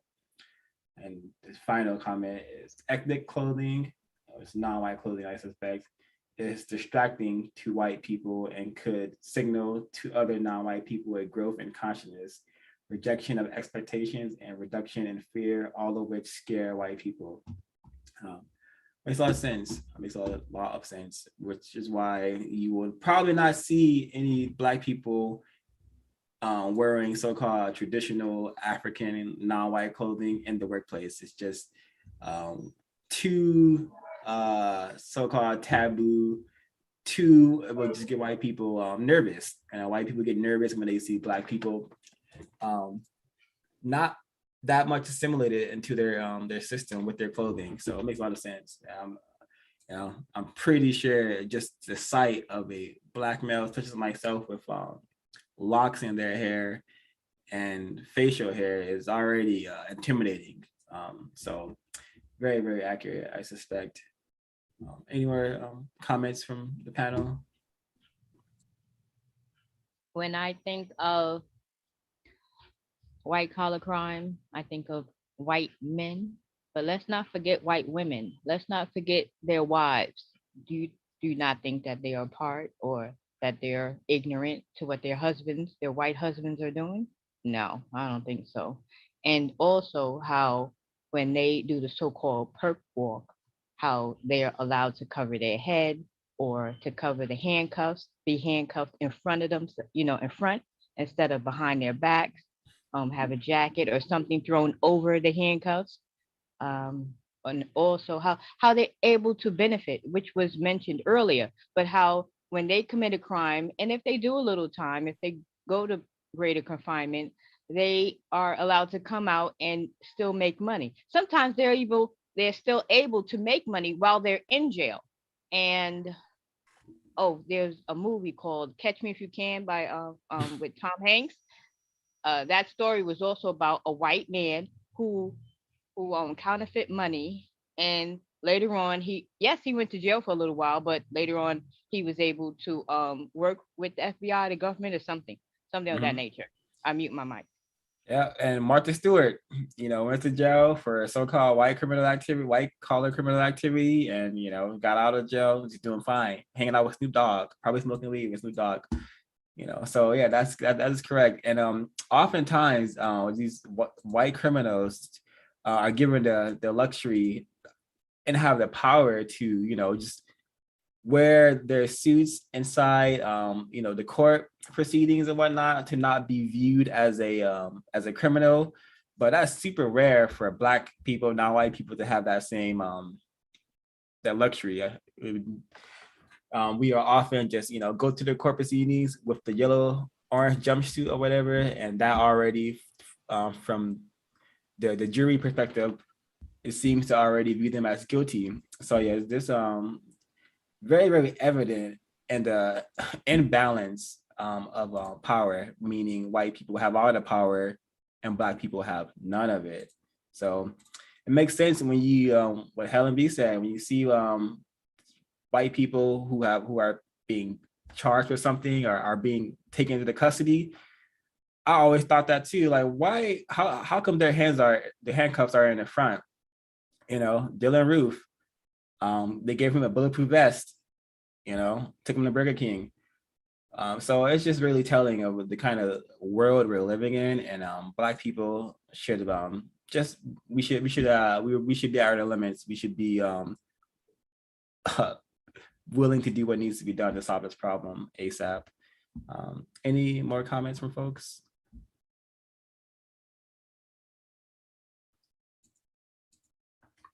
Alrighty, so the next word is a highly dangerous, contagious word that has been used to create an illusion that, you know, things are getting better, or Black people are now a part of the conversation or a part of the society. And that word is diversity. And it's on page 66. Diversity, this is the code word that replaces the use of coded terms like racial, color, integration, and equal opportunity. It simply means that Black people are now needed to sit deeper in the window in order to give the illusion of inclusion. This entails the visible level of non-white involvement in the project, company, or development scheme to make non-whites believe that they enjoy active participation. And I've heard this term, white people have attempted to use the diversity term against me by saying, we just need more diversity. And oftentimes when I responded with how is diversity gonna correct the problem of race and white supremacy, I've 100% of the time had to met silence. So diversity is just, you know, a code word, doesn't mean anything of value. It's just the way they've been putting I wouldn't say salt on the wound, because it hasn't made anything better at all. So We maybe were in a better position when we weren't in such close proximity to white people. But now all of the diversity, we have people, Black people trust white people more now than ever, I suspect. You know, back in the so-called segregated era, we knew white people were out killing us, lynching us, raping us. You know, more Black people were aware of that. But here in 2021, we got Black people dancing with white people, you know, saying that they're a part of the LG category, thinking it's okay to have sex with white people. So this diversity has been done a number on our thinking and understanding like what white people are doing to us and the damage they have been doing to us. So really tacky, trashy, terroristic. Hate the word. Hate what people think it means because it doesn't mean anything of value. Comments? Yeah, I think what you said there was excellent. There's 05, and I think it's like when you said it's a very dangerous word, dangerous term that white people have. Again, you know, word masters, they've made that term up to fool non-white people, and I do think actually that the author probably should have or could have made or given more commentary on this term in this book.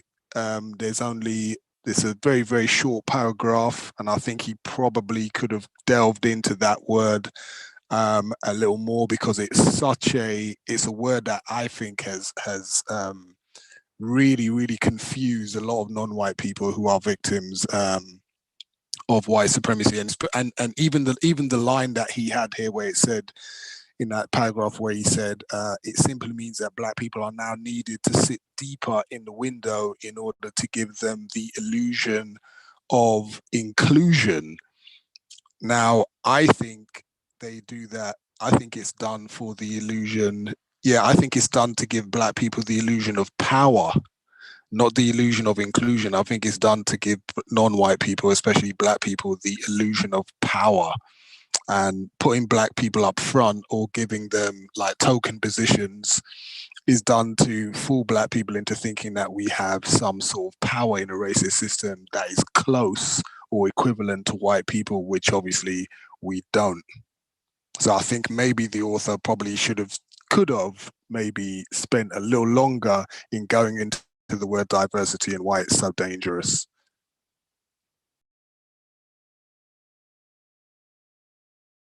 All right, I'm gonna read an email I got from a former professor we're talking about the race problem, and this is one of his responses to it. But thank you for your thoughts. Kimberly Jones just gave a full course analysis in her short presentation. She's incredible.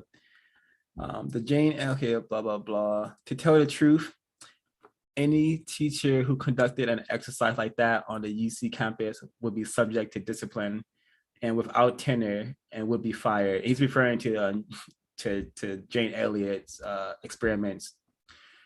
Students get indignant and walk out and shut down when challenged in more mild ways. There's a lot of work to be done, and institutional diversity on campus and elsewhere is certainly by no means the solution to remaking the distorted social order on an anti-racist and equitable basis. People have to recognize that there is a problem and they are part of it and that there are alternatives. I find it interesting that what you rightly pointed out is a pretty mild commentary that I wrote to Berkeley professors has gotten one response from the sociology faculty. That was this email from the department chair. Thank you for sharing this, Brian Sibel. Even what I wrote violated academic protocol. Education is a solution to systematic racism.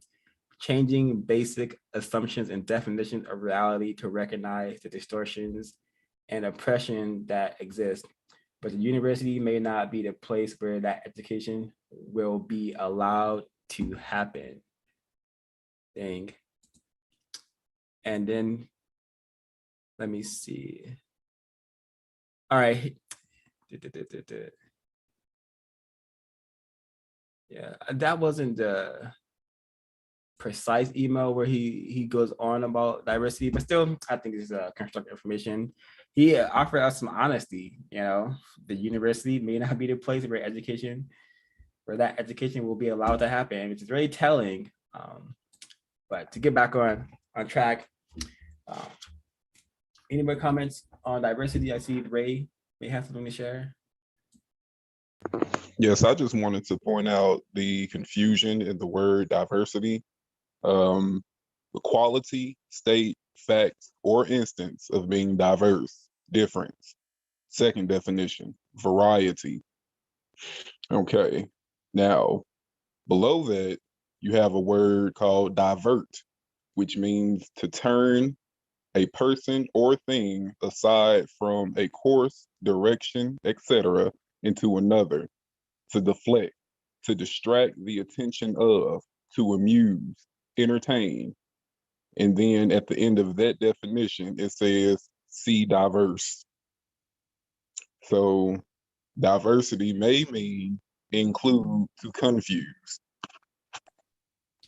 I agree. I think excellent contribution with the Merriam dictionary, because white people have definitely left a cookie crumb for us to follow, and so we can really understand how these words operate. And it's no coincidence that diversity and divert share the same etymology.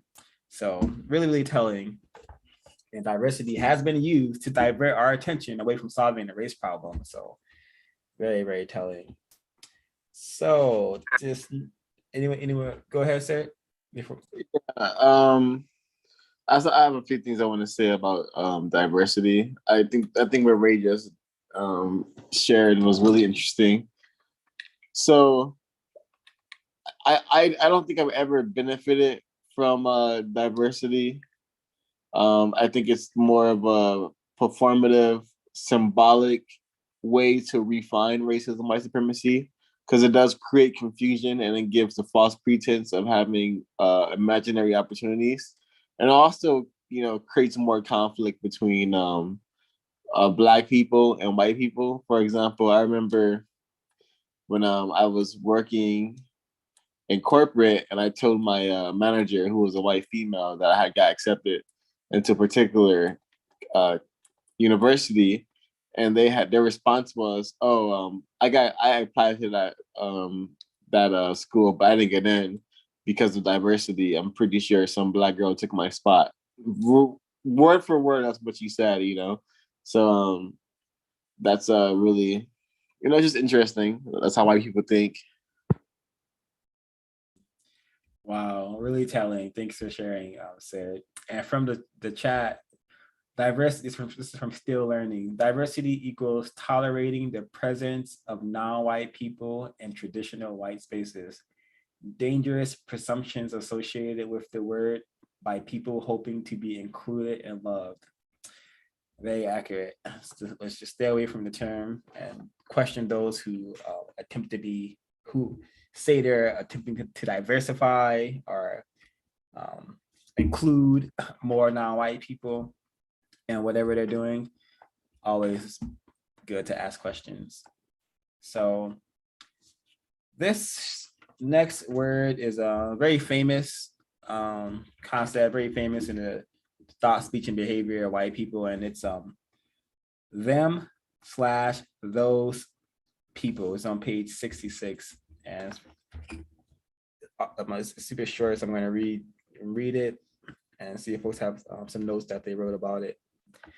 This code term classifies Black people as some sort of aliens, unlike human beings. And again, we're talking about them/those people phraseology. These, them, those, and the classic you people phrase are derogatory references to people of color. These terms get a hostile reaction from Black people every time they are used. They simply imply that Blacks are less than white people or are foreigners with a disease or a plague. The terms say that Black people are not like other civilized folks. We don't want to have to associate with them any more than necessary. It is clearly a nasty term designed to strike at the self-esteem of a group of people. It is a code with a hard edge, and it really can sting when used in a social confrontation context. When Black public housing residents across the nation sought to move out of the central city into suburban areas, they were met with this type of racially resistant language.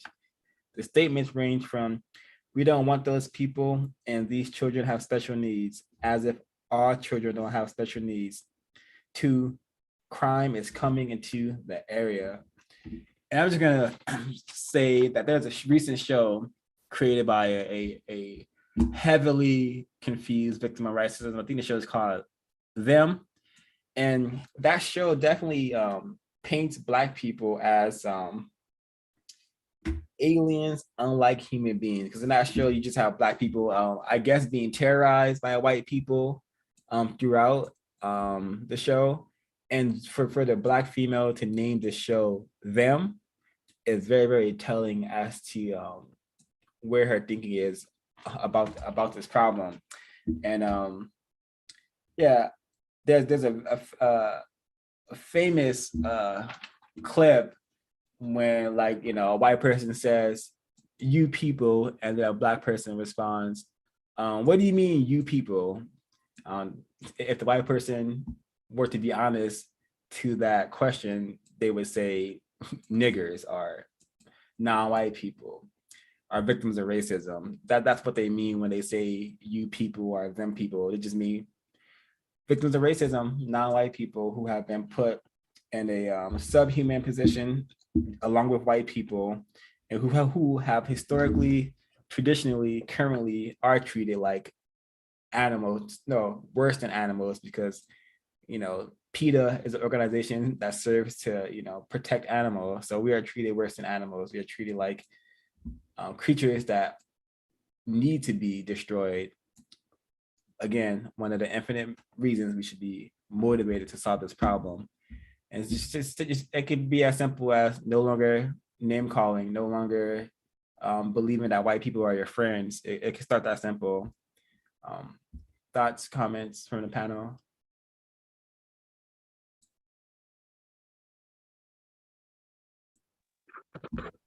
I just came to mind that the white supremacists refer to us as them and those people, but they react unfavorably when we talk about they live. Just throwing that out there. Yep.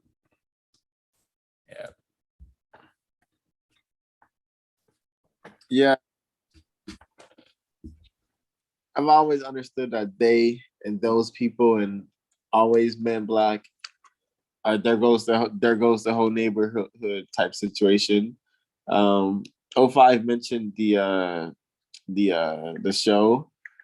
I also think in that show, it also shows the Black people being very emotional driven. They don't sit down and plan what they're gonna do as they're being terrorized by this entire white community.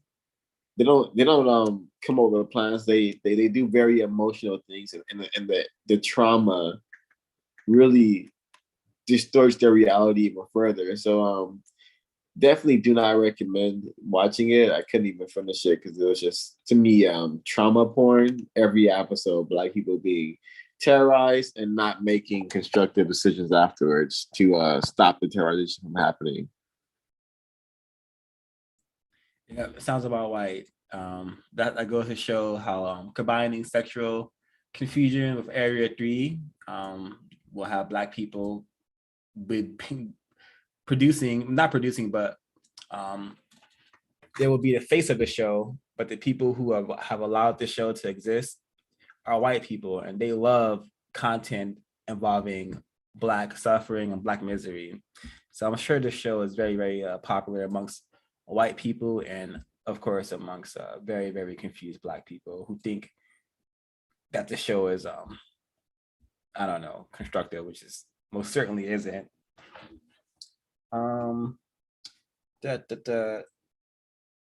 All right, so I have a clip for this word, which is loss and or decline in property value, which is on page 67. I'm thinking. All right, so I'm going to read the first paragraph and a little bit of the second paragraph. Then I'm going to play the clip because this is very telling, and it's 2021 and this is still happening. The clip is from 2021. Loss and or decline in property value. Code terms used to indicate the devaluation of property and living environments based on race or color. The property argument is a ruse for hiding the real reason why the value of land or capital is decreased.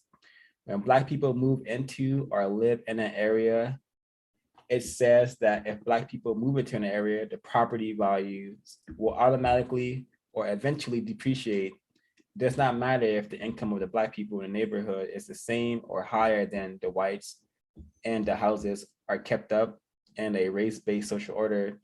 Black does not have the value of white. A Black individual may purchase a house in a rich white community or subdivision.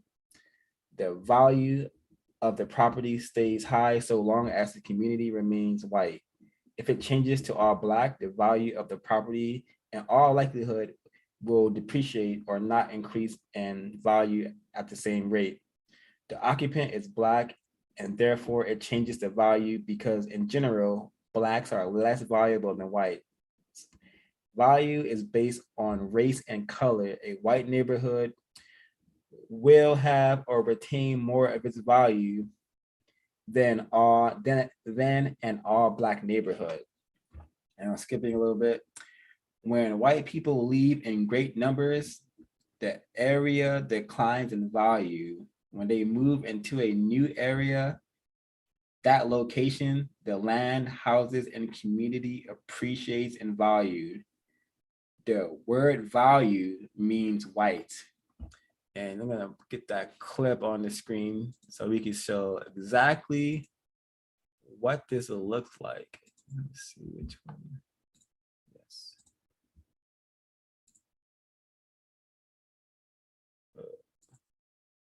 The central Indiana housing market has sent home values skyrocketing. Tonight, one Indianapolis woman says she was left out of that spike because of her race. That homeowner's discrimination complaint targets the appraisal process. She says that the appraised value of her home more than doubled after she took steps to hide her identity. CBS 4's Jill Glavin looked into that complaint.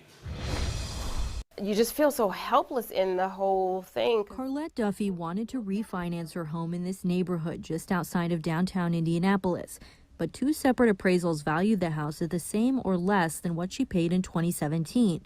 Frustrated by the process, she met Amy Nelson with the Fair Housing Center of Central Indiana, who spoke at a community meeting about this New York Times article examining discrimination in home appraisals. So I decided to do exactly what was done in the article. I took down every photo of my family from my house. I took every piece of ethnic artwork out. Duffy asked a white male friend to sit in for her at a new appraisal.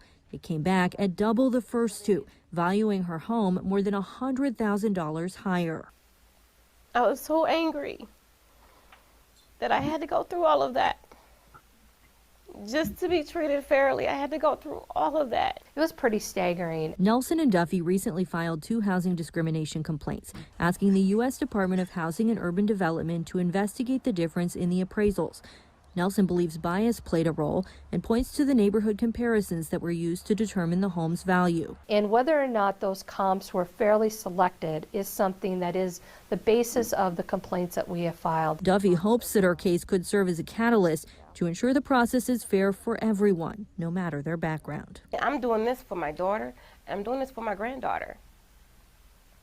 So that when they come against obstacles, they will know that you can stand up. You can say, this is not right. In Indianapolis, Jill Glavin, CBS 4 News. Jill, thank you. We reached out to the Appraisal Institute, which represents appraisers around the country. In a statement, the group said, in part, when we see even one story of a consumer who feels they were treated differently because of their race, it is very concerning because that goes against everything that we stand for. Appraisers take a lot of pride in being an objective source of real estate value information. If anyone believes they have experienced discrimination or bias in an appraisal, we encourage them to report it to the appropriate fair housing agency or state appraiser regulatory agency. We reached out to the companies named in the complaints and have not received any comment. One of them told us by phone he had not been made aware of the complaint. I had to go through all. Ooh. So there's a lot here. This is first of all, the amount of coded words used by everyone in this clip, including this Black victim here, who again, she said ethnic, she didn't say Black, and that fair word, the word fair was used at least 4 different times throughout this broadcast, and fair again means white, just as value also means white in a system of white supremacy. This is really telling of example of white power. This white female, white woman was able to increase this victim's home value by $100,000, and that's very telling. And I'll see if other folks have anything to say about this.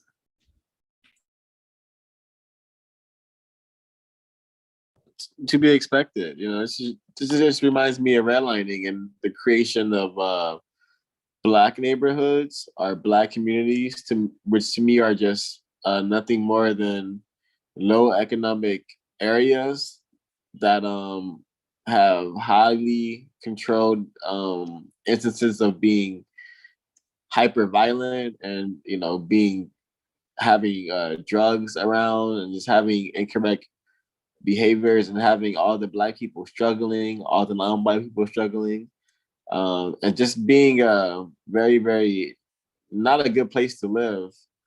And then you have, this is one of the reasons why those places exist, because there's no value amongst Black people, and while this system of racism, white supremacy exists. So it's just to be expected. This to me, it was an example of the many forms of how housing is so important, and also housing is one of the areas that Black people are doing really not doing really poorly and are being sabotaged greatly and by racist man and racist woman. And also, of course, this everyone involved use coded racial words. I heard fair a lot. Ethic, instead of saying Black, she said ethic. Just really interesting. Yeah, tons of confusion in this clip. The bias, calling racism and white supremacy bias and discrimination is racist men and racist women's bread and butter. They've mastered these words and how to use them, and we just have no idea what is being said, what is being communicated, which is why this book, A Race Code War, along with the books written by Dr. Francis Scott and Neely Fuller Jr. are so important for us to begin to understand what racism is and how it works. And it largely works by word usage. The combination of words that white people use is kind of what holds the system together, I suspect. So this is not a bias, this is not discrimination. This is an example of racism, white supremacy, what it is and how it works. And how it works is to keep Black people in a state of misery, devalue their existence and everything that is attached to their existence. So again, motivating factors, hopefully, for folks to get serious about solving the problem. Any more comments before we continue? I think this part is also important. I'm just going to read a little bit more from this race code phrase, loss and or decline in property value. So Kyrie and Herald states here on 67, but Asians also comprise the largest number on a percentage basis of non-whites moving into suburban areas. The color yellow is the next level down from white. And in some quarters, Asians are still considered little slant-eyed bastards. Despite these drawbacks, they are still preferred over Black people. And this paragraph is also important. White supremacists do business with Blacks and Asians and interact because it is in their best interest. The Japanese had begun to resist white demands for greater access to their economy. They extolled the virtues of being Japanese and had even started to brag about being racially and economically superior. The Japanese consistently resisted the demand for greater market penetration of Western goods and services. The white economic hammer began to come down.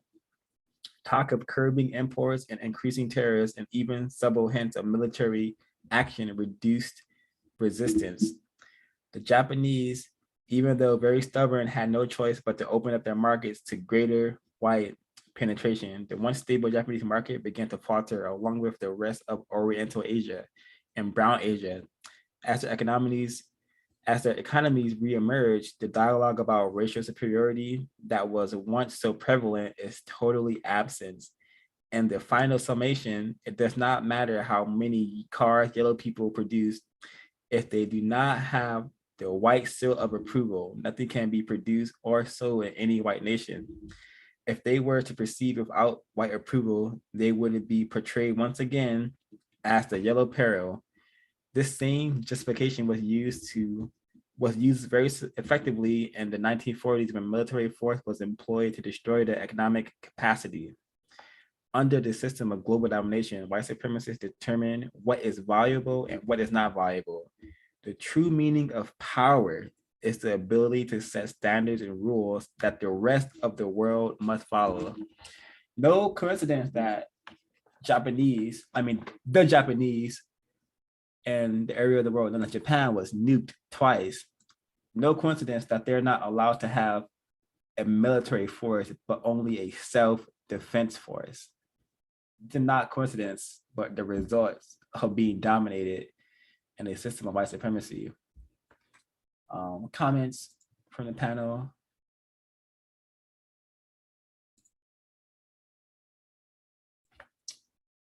Alrighty, I hope you all are understanding the game, these word games that have been played on us. I hope we all use this information to correct it. Alrighty, so the next word, does anyone have any notes on crossover? All of that. Go ahead, Ray. No, sir. Go ahead.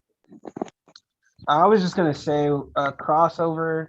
That was one of the code words that I haven't really heard much about. Usually when I think of a crossover, I think about like a car, mixed an SUV and a sedan. But I found it very interesting what he was talking about, especially when he was talking about like Michael Jackson and the concept of a crossover artist. It's at the bottom of 70. The crossover artist is a cultural adaptation who tries to gain the attention of white people for a small moment in time. This desire of people of color will be used by white supremacists as a cover to pretend that they will tolerate Blacks and other non-whites. They will quickly say that they collect Black, Hispanic, or Asian music or see non-white movies.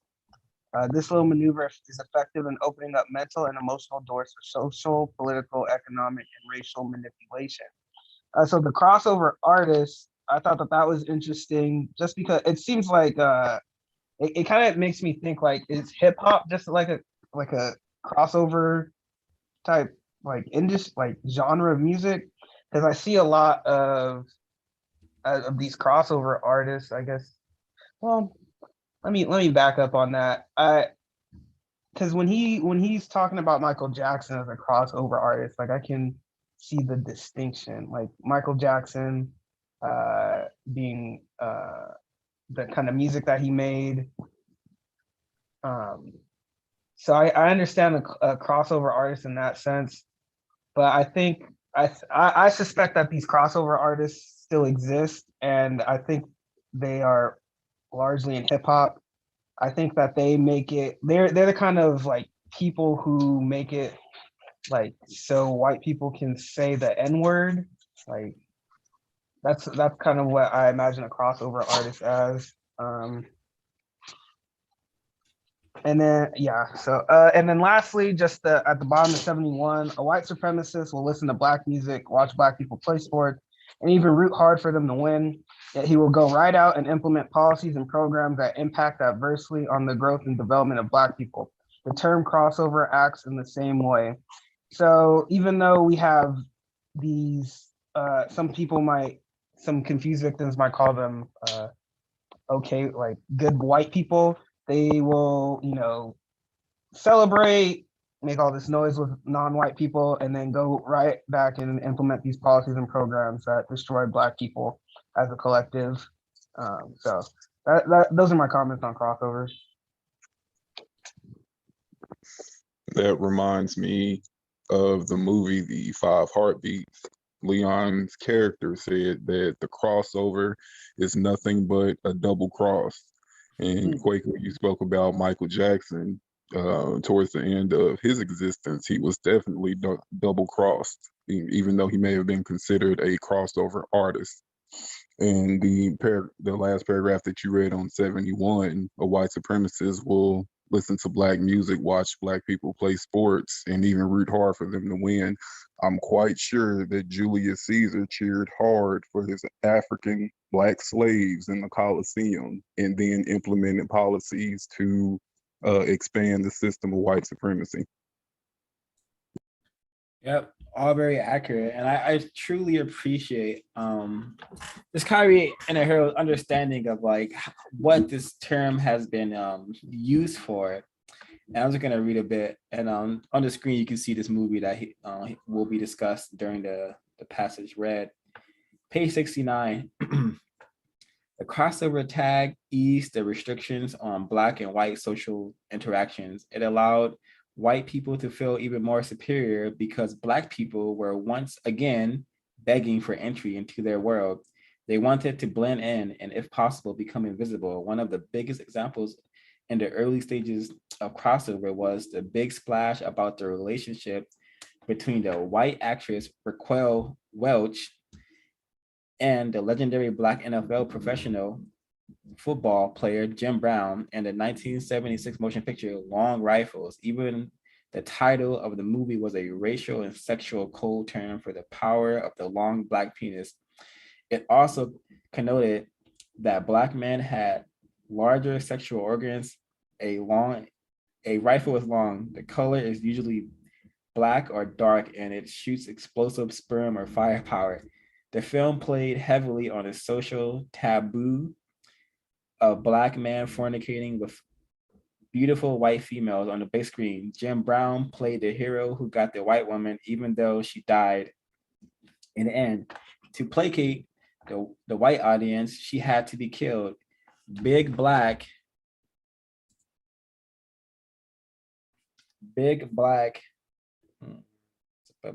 Jim Brown could not be allowed to walk away with the woman classified as the most beautiful female in the world. It was an instant replay of the King Kong syndrome all over again. During this era, Raquel Welch was the number one white sex siren and a top female box office attraction. The casting of Big Black Brown with Welch played on the widely held belief that Black males wanted and, if allowed, would get white females. This was one of the first big screen depictions of Black males and white females being involved sexually. Before this movie, Black men interacted with white females much like actor Sidney Poitier did in the picture Lilies of the Field. He acted like a eunuch with no interest in women. The white female had no contact and displayed no sexual interest in the Black male. The interaction match up between Jim Brown and Raquel Welch set off a storm of controversy in 1976. So incredible. Just the imagery here, just this imagery alone. I'm gonna move this. It's just this doesn't look correct. It definitely looks like Mr. Brown is about to rape this white woman. And that's what the whole movie is designed for, to get white people more on code and understanding that they have to keep the black male away from the white female because they don't want white female making black babies, non-white babies. But I encourage that. I encourage black males to stay away from white females as well. And I encourage black females to stay away from white men as well, because it's just a dangerous situation. And if you find yourself in bed with a white person, I will guarantee you that it's bad for your mental health, to say the least. But I'm just gonna keep it going. Let me change this because we're getting into this territory now. The tragic Jacksons. Page 70. The crossover word has also been used recently to describe Hispanic pop music artists trying to appeal to the white music market. The crossover artists are still considered secondary performers. This is why white pop star Britney Spears will always be bigger than Janet Jackson. It does not matter that Britney is no more than an imitation of Jackson. Her whiteness assures her top billing. Poor Janet went through extreme efforts to make herself more appealing to white audiences. She started posing as and looking like a white sex symbol and wound up with a smaller nose, lips, and lighter color to whiten up her physical appearance. You know, there used to be a trend, probably still exists. We were free Britney, you know, leave Britney alone. Janet Jackson didn't receive that treatment when she was sexually assaulted on live television by suspected racist Justin Timberlake. And an example of Michael Jackson, victim of racism, beginning to understand a little bit of what kind of sabotage he was experiencing. Page 71. Remember the thought-provoking words of the ultimate crossover superstar Michael Jackson in July 2002, when he boldly proclaimed that the music business is racist and treats black artists differently from white artists. The words come from a man who has gone to great lengths to appeal to white audiences. Michael openly acknowledged what many crossover stars have pretended did not exist. Racism and color domination, and this dynamic admission came after years of sacrifice and some say self-mutilation in order to be accepted by white people or to become white.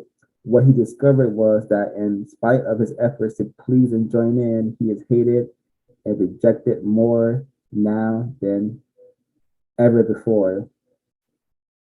To crossover means to shed any resemblance of real blackness and become as white as possible. A white supremacist, I think this is read by folks earlier. Yeah, so really tragic. Many non-white people today, 2021, are still attempting to cross over with the weaves and with the dyeing of their hair blonde and the straightening of their hair and many things that we think will allow us to be accepted by white people.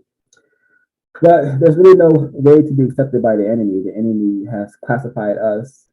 Let me rephrase that. White people have classified us as their enemy. Therefore, in order to attempt to be loved by your enemy is a really sad form of insanity. So we should not be attempting to get in white people's good graces or favor, because that is not how the system is designed. You know, we can only at best be a cherished pet by white people, and that is not something we should ascribe to be. We should attempt to be universal man and universal woman, and the only way to do that is to get white people from practicing white supremacy, so we can establish a system of justice.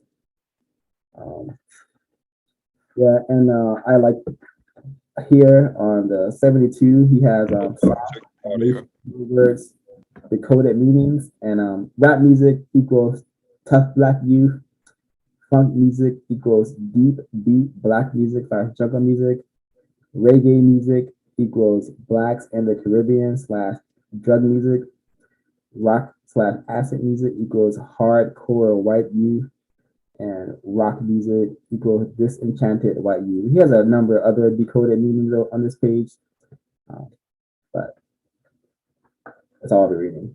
Any comments, concerns, questions? Something that I find interesting is I feel like hold on, I can't hear I feel like there's a lot, because like what Quakey was saying, there's a lot of Black artists that try to cross over to the mainstream. But when you think about it, like anything that's like Black music is pretty much the mainstream. Like when you think about a lot of the most popular music out there, no matter if you're like white or Black or Asian, it's usually the same Black artist that almost everyone listens to. And I think it's interesting because now it's like white people are pretending to, like, they're trying to cross over into what would be considered Black music, or almost like pretending to be Black because they know that there's I guess like there's money in that, even though obviously like the Black people who are in those industries are mistreated. I think that's interesting. It's like a crossing over of the crossover. Yeah, quite a conundrum to find oneself in. And thank you, Ray, for saying the comment on Michael Jackson being double crossed. Yeah, that's what happens when a victim is allowed to have so much pretend power, imitation power, and yeah, he's definitely sabotaged by the system of white supremacy. And to add insult to injury, they put a Black male physician in charge of the sabotage. So really tragic. Really tragic to say the least. I still look at Michael Jackson and I just cannot believe, like, for me, I suspect it could be conspiracy that we're being fooled. But I just cannot understand how Michael Jackson went from like completely Black to how he died. It's just too hard for me to believe it, but I get under a system of racism, white supremacy, I guess never say never. Yeah, I think because the system of racism, white supremacy exists, he was able to slowly transform into a white man, or into his version of a white man. And no one said, hey, look, Michael Jackson, the system is so powerful that it's making Michael Jackson turn white. Instead they just ignored it and believed whatever he wanted them to believe. And also, I think he was even triple crossed, because even his supposedly kids, I don't think any of his kids have his actual DNA, because they're all white people. His daughter is a white. Paris Jackson is a white female. I don't know his other kids' names, but they're all white. They're all white people. So what a extreme victim. Yeah, so all that alleged wealth that Michael Jackson may have had definitely went right back to the hands of the white supremacists, because Michael Jackson was a incredibly confused and victimized Black male. So he was definitely was led to attempt to change his very being into whiteness. And when he had that surrogate pregnancy, I also agree. I don't think he uses his DNA, so he gave all that wealth and legacy to white children who are off somewhere practicing racism and white supremacy, I'm sure. So very, very tacky. I just put in the chat, well, not to dwell on this topic, but Michael Jackson had 3 kids, and I saw the youngest one, which I think his name was Blanket. and he's the only one that seemed like he may be non-white. The other ones definitely don't look like they have any like black DNA in them whatsoever, and it just makes it harder to, it makes it harder to believe like that. Okay, so that Michael Jackson that we're seeing, is that actually like a black person who became white, or is that just a white person pretending to be Michael Jackson?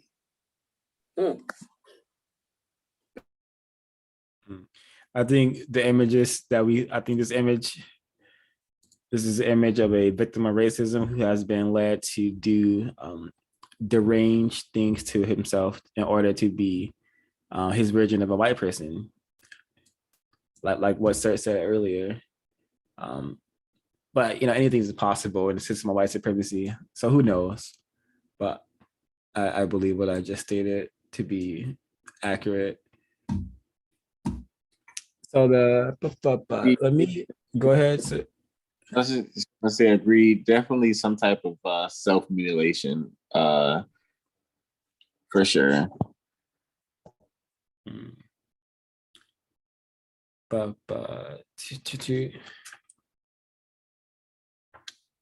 Okay, so the last one. Let me play the clip first, and then I'll read the bits relating to. So next code word is inner city. Inner city. We're in bed, and then they started shooting, and then my mom came in and told us to get on the floor. Drug use, gang activity, shootings, drive-bys. There are things that are dealing with in which average kids may not have to deal with. Every day I hear gunshots, during the night, during the day, it really doesn't matter. There was shooting, 2 guys dead, 2 more hurt. 2 teenagers were shot outside a busy fast food restaurant. One of the most extensive studies on post-traumatic stress disorder in the community was done here in Atlanta, and it found the staggering statistic that of those who lived in low-income areas in the city, 46% suffered from PTSD. That is a rate much higher even than soldiers who've seen war.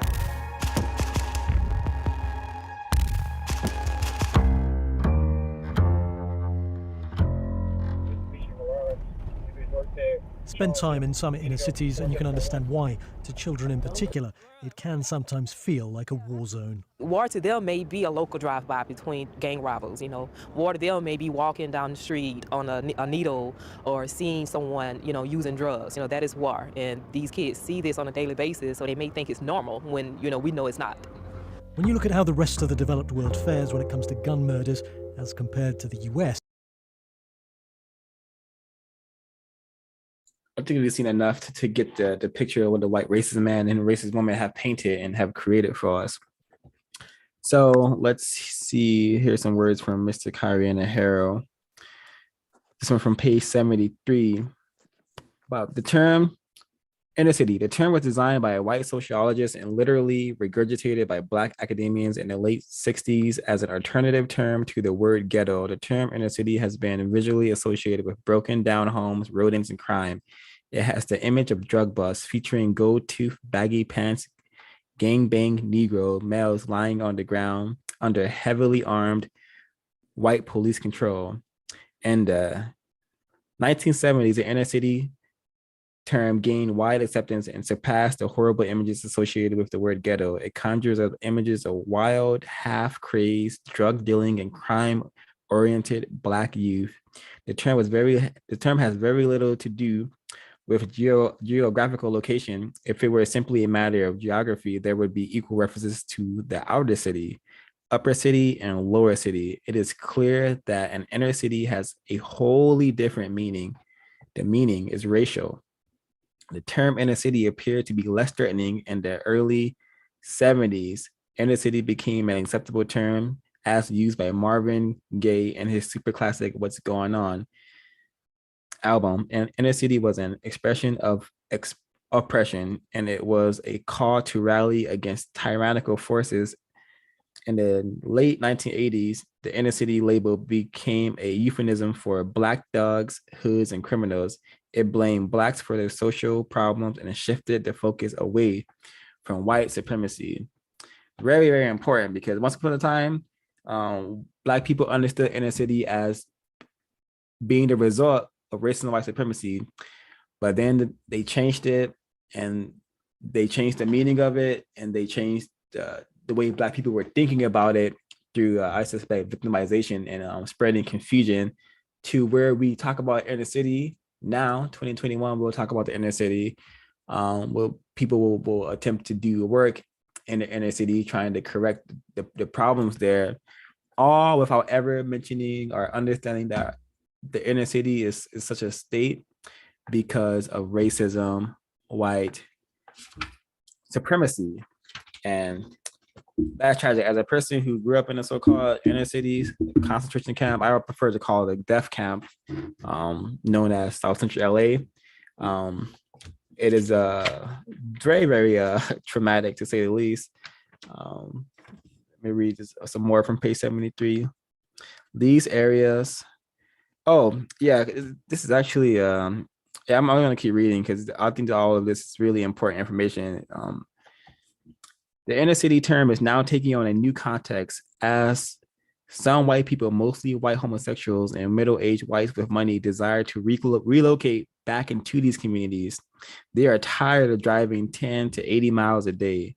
Some racists fear that Black people will begin to control water and sewer systems, street lighting, and so forth.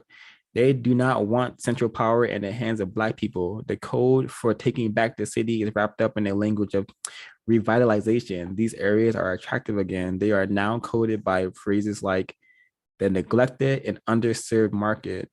The rhetoric is quietly changing as more white people resettle into the so-called inner city.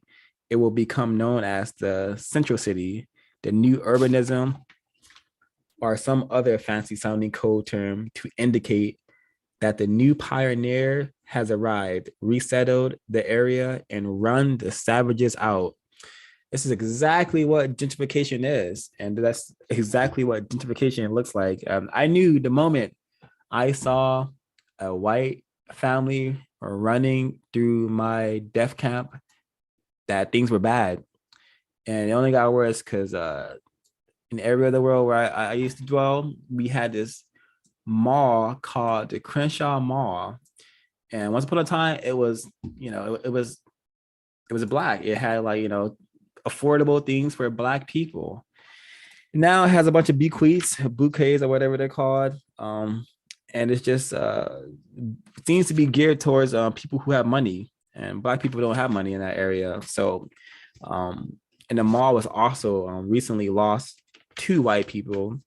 So white people haven't stopped their their settler ways or their conquering ways. They have just refined it, masterfully refined these behaviors. One thing I'm starting to realize from like the clip you showed is the way that they edit these documentaries is so like, it just the music and the jump shots it really makes you like, it makes everything, instead of like a moment of maybe like learning, you're gonna like, people who are not thinking about this are gonna leave this just feeling like they've been entertained for the 3 minutes of this video. You know what I mean? It's very interesting to me, like, that this is supposed to be considered like I don't know, serious journalism, because it really comes off super sensationalized and super just, I don't want to say over the top, because there is a problem in that these places do experience a lot of violence, but it's not said in a way where you really like are empathizing with them. It's said in a way that you're like watching a trailer for a movie.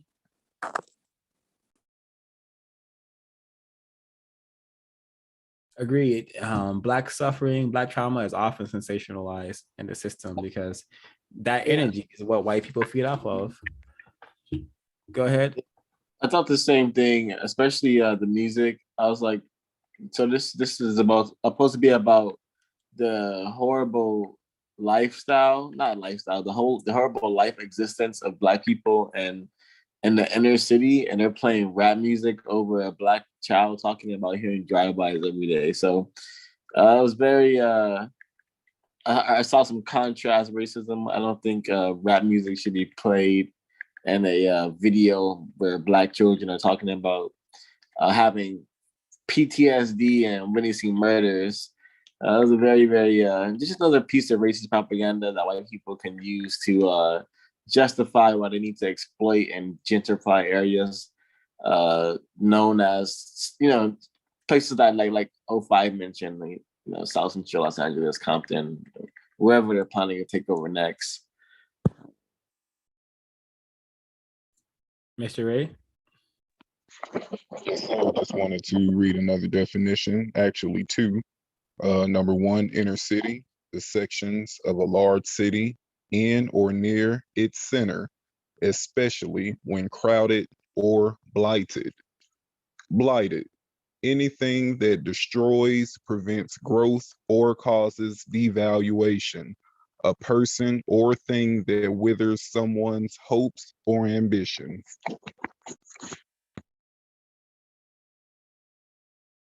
Going for that definition, the greatest blight on planet Earth has been racist men and racist women. Going for that definition.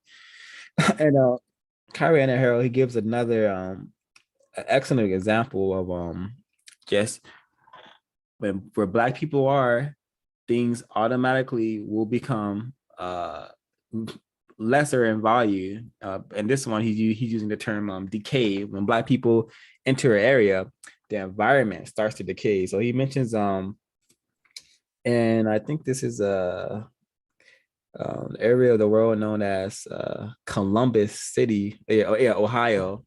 There was a mall called the Northland Mall, and this the owner of this mall, he got some competition a few blocks away in the presence of this mall called Polaris. So he got a bunch of Black people to sign a petition to attempt to save the mall and whatnot. And the Black people, they helped them. They signed a petition and whatnot. And it turns out that this white man was practicing racism within his mall because he had a pager store, and Black people would hang out at the pager, would be around the pager store, and he didn't renew the lease on that particular Black business due to that. And that being said, I'm going to read a little bit more on it. The real reason for page 75, the real reason for the decay was that Black folks moved in and white folks moved out. This pattern is nationwide. It is hidden in race code words that scare away investors and white homeowners. In the process of leaving, they depreciate the value of the land and disinvest in the infrastructure. The reverse happens when whites move back into the area. The price for the housing stock goes up. The term inner city is a race term, and it follows Black people no matter where they go. The new sayings are the inner city is expanding, urban sprawl, or now urban scrawl.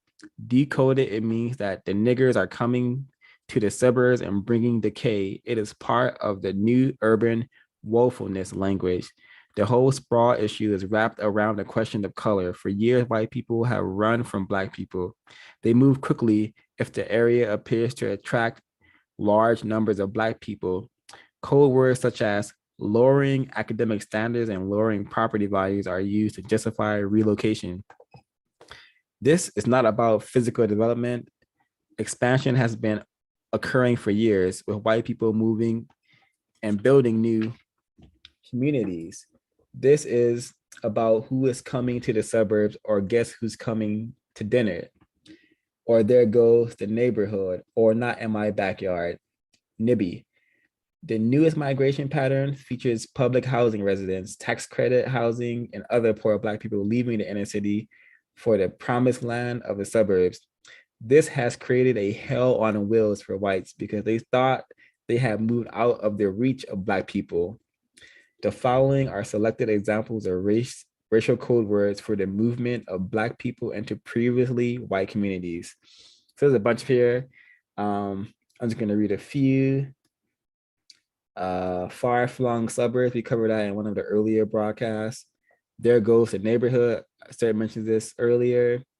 Guess who's coming to dinner? There's a whole film multiple films about this concept. And Not in My Backyard is a I hate to call it hilariously racist, but it is. But that's just the mentality of the white people. They have this mentality with a white person. Who remembers that clip with the black male walking around a neighborhood and he's accosted by this giant white man for being somewhere he's not supposed to be? It got a lot of attention. I remember it. And yeah, that mentality comes from, being in a system of white supremacy. So black people, we need to stop attempting to go where the white people are, and we need to start understanding what it means to be white and how can we eliminate this system of white supremacy, because we should not be okay with our existence being attached to no value. We shouldn't be okay with everything that we touch seemingly decaying because white people have designed it in that way. It's incorrect. It's a hell on wheels for us, I would say as well. Any more comments on this race code word? Inner city. That Black people, we should not be okay with our existence being a negative factor on planet Earth via the lens of racism, white supremacy. And we should be able to move freely without, supposedly devaluing spaces and devaluing the things that we associate ourselves with. So get some books, get some guns, and, just really try to figure out a constructive way to solve the race problem. I just wanted to read the definition of urban sprawl: the spread of urban congestion into adjoining suburbs and rural areas. And the second definition of sprawl is to crawl in an awkward, ungainly way.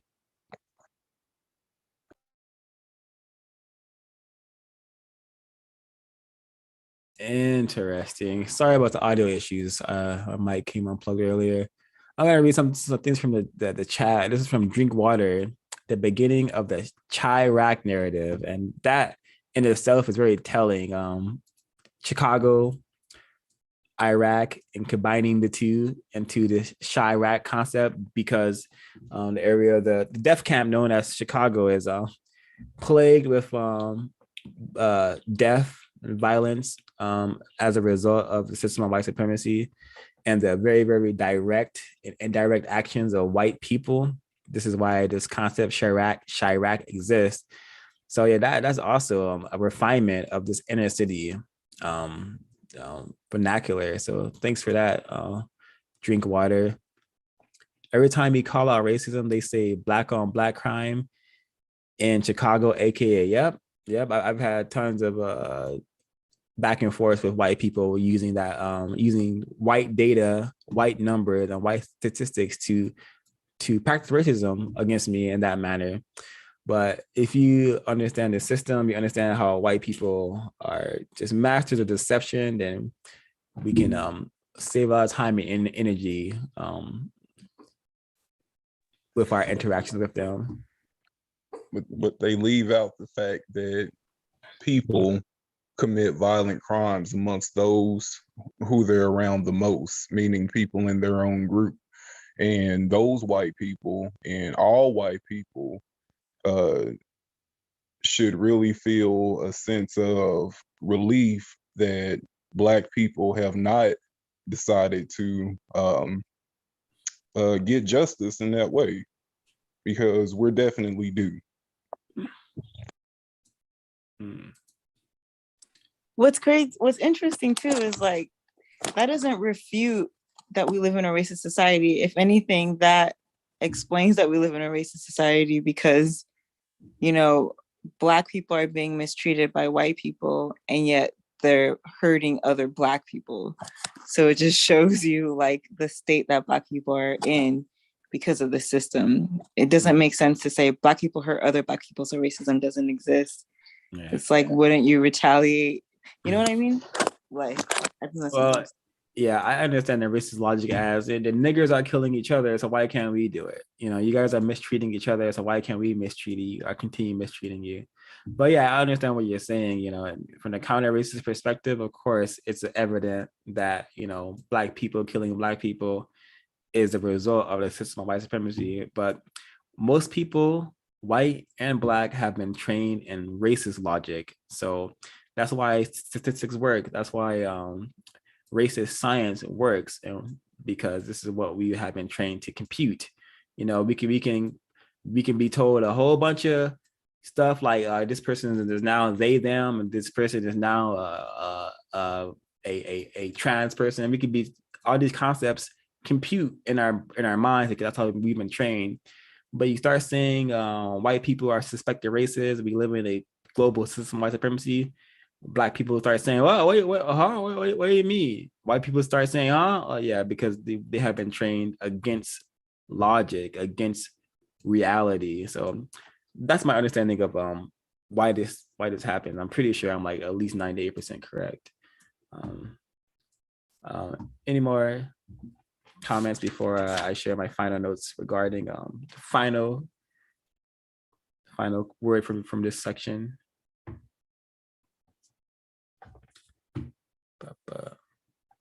All right, so the last word here that I have notes on is quotas, and I'm gonna read his understanding of quotas.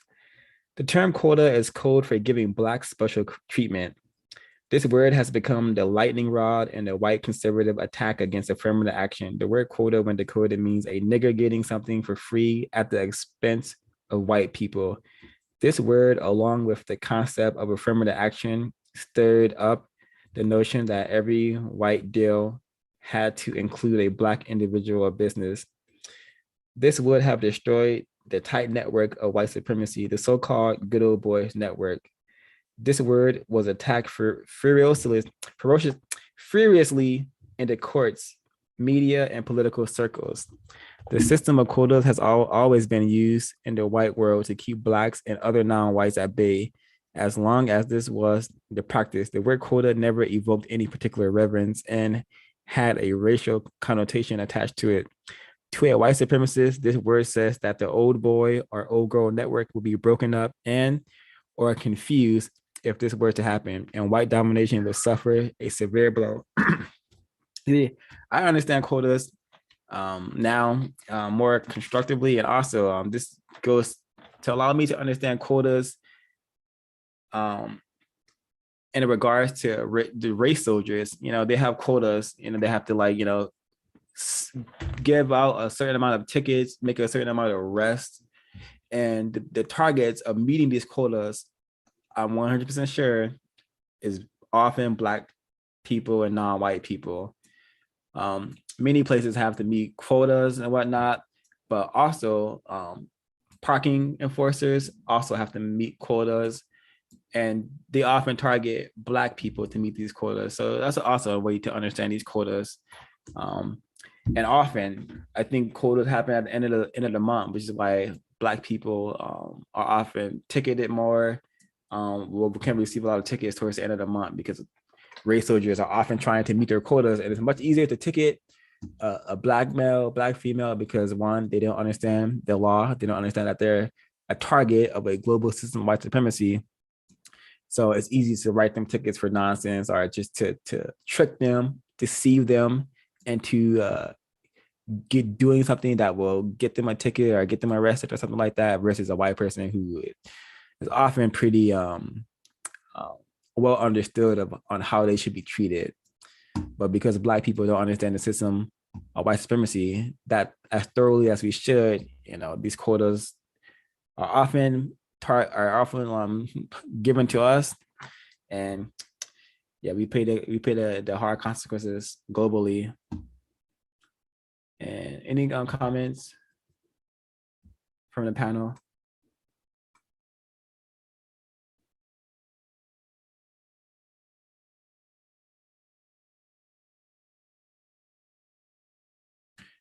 Okay, so would anyone like to get us started on closing comments? Yeah, I really enjoy this book, and it's given me a profound understanding of words and how these words are used as weapons. Going back to the beginning of the book, the sticks and stones things, definitely was told to us because of the confusion or the unwillingness to face the problem. And that problem is the global system of racism, white supremacy. Epically put, Mr. Sir. Closing comments. If you don't have any closing comments, could you let that be known so we're not waiting on people who are going to chime in?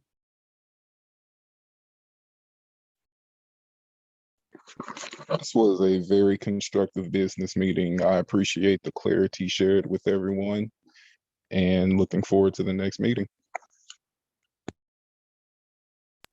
Yeah, go ahead, Quaker. This is Kwaku. Constructive business meeting. A lot of this was, I learned a lot, especially with Ray reading the definitions of the words. I don't know why it didn't occur to me, but I think as I'm going to be reading this book from now on, I'm going to be also looking up the definitions of them, because I think the actual definitions, along with the racial coded messages, are very constructive. Looking forward to the next business meeting. Yeah, I found the meeting to be very informative, and I agree. Combining the reading the definition and having Ray read it was really informative, because it really helps you see the ways that I guess the words are defined by white people and how they're truly defined. So I learned a lot. And yeah, that's all I have to say. Thank you, everyone. Wonderful. Thank you for everyone's participation. I think that Race Code War makes an excellent addition to the United Independent Compensatory Code System concept word guide, and definitely try to make it a habit to look up words, because sometimes we think we know, we think we know a word, we think we understand, and we really don't. Great business meeting. Thank you, everyone. Miss B. So from the chat, I'm going to read some final remarks here. Ignorance is from Still Learning. Ignorance is a product of racism and white supremacy sold all over the world, wholesale, under the guise of education. Accurate. And Drinkwater says they can even hijack positive words like articulate as part of their racist code to refer to non-white people. And yeah, when we are told that you're so articulate or you speak so well, the racial coding for you sound like a smart nigger versus a slang talking Black person or whatever classification we have been deemed at that point in time. And the final reading from the chat. Drinkwater, that's our flip side, crabs and bucket mentality. But when you are the crab that escapes that bucket, you are still just a crab to the white prison wardens outside the bucket. Again, accurate. Of course, they love nothing more than compliant officers to maintain the system and tell other slaves, see one of you made it. Yep. So and that goes into the first Black person to achieve or do that is another way they practice racism, by letting a Black person do a small accomplishment. Say, the first Black person to go to Mars or whatever. How about we have the first Black person to solve this race problem? That's something to actually celebrate. Other than that, we should not give a damn about the first Black person to do anything, because it's just racist man, racist woman, racially showcasing. My final closing comments, I truly appreciated the search bringing up the cannibal part, because that a lot of constructive information was was said during that, and just reminded me of why I started doing this effort, because Black people are being consumed worldwide, whether it's through our energy, are literally being consumed physically, being kidnapped by white people. We go missing. Black people go missing at the largest rate of people who go missing are Black people, and I suspect we're being sold into, of course, sex trafficking, but I suspect more nefarious things are happening with the Black people who go missing. And I think cannibalism and occult practices are one of them. So very, very telling. We must solve this problem or get used to being food stuff for white people, racist men and racist women. And that's my closing comment. Thanks for the audience and the participation from Drinkwater, Still Learning, Edward Williams, who was here with us earlier, and Teo 891. Thanks for your contributions. Hope it was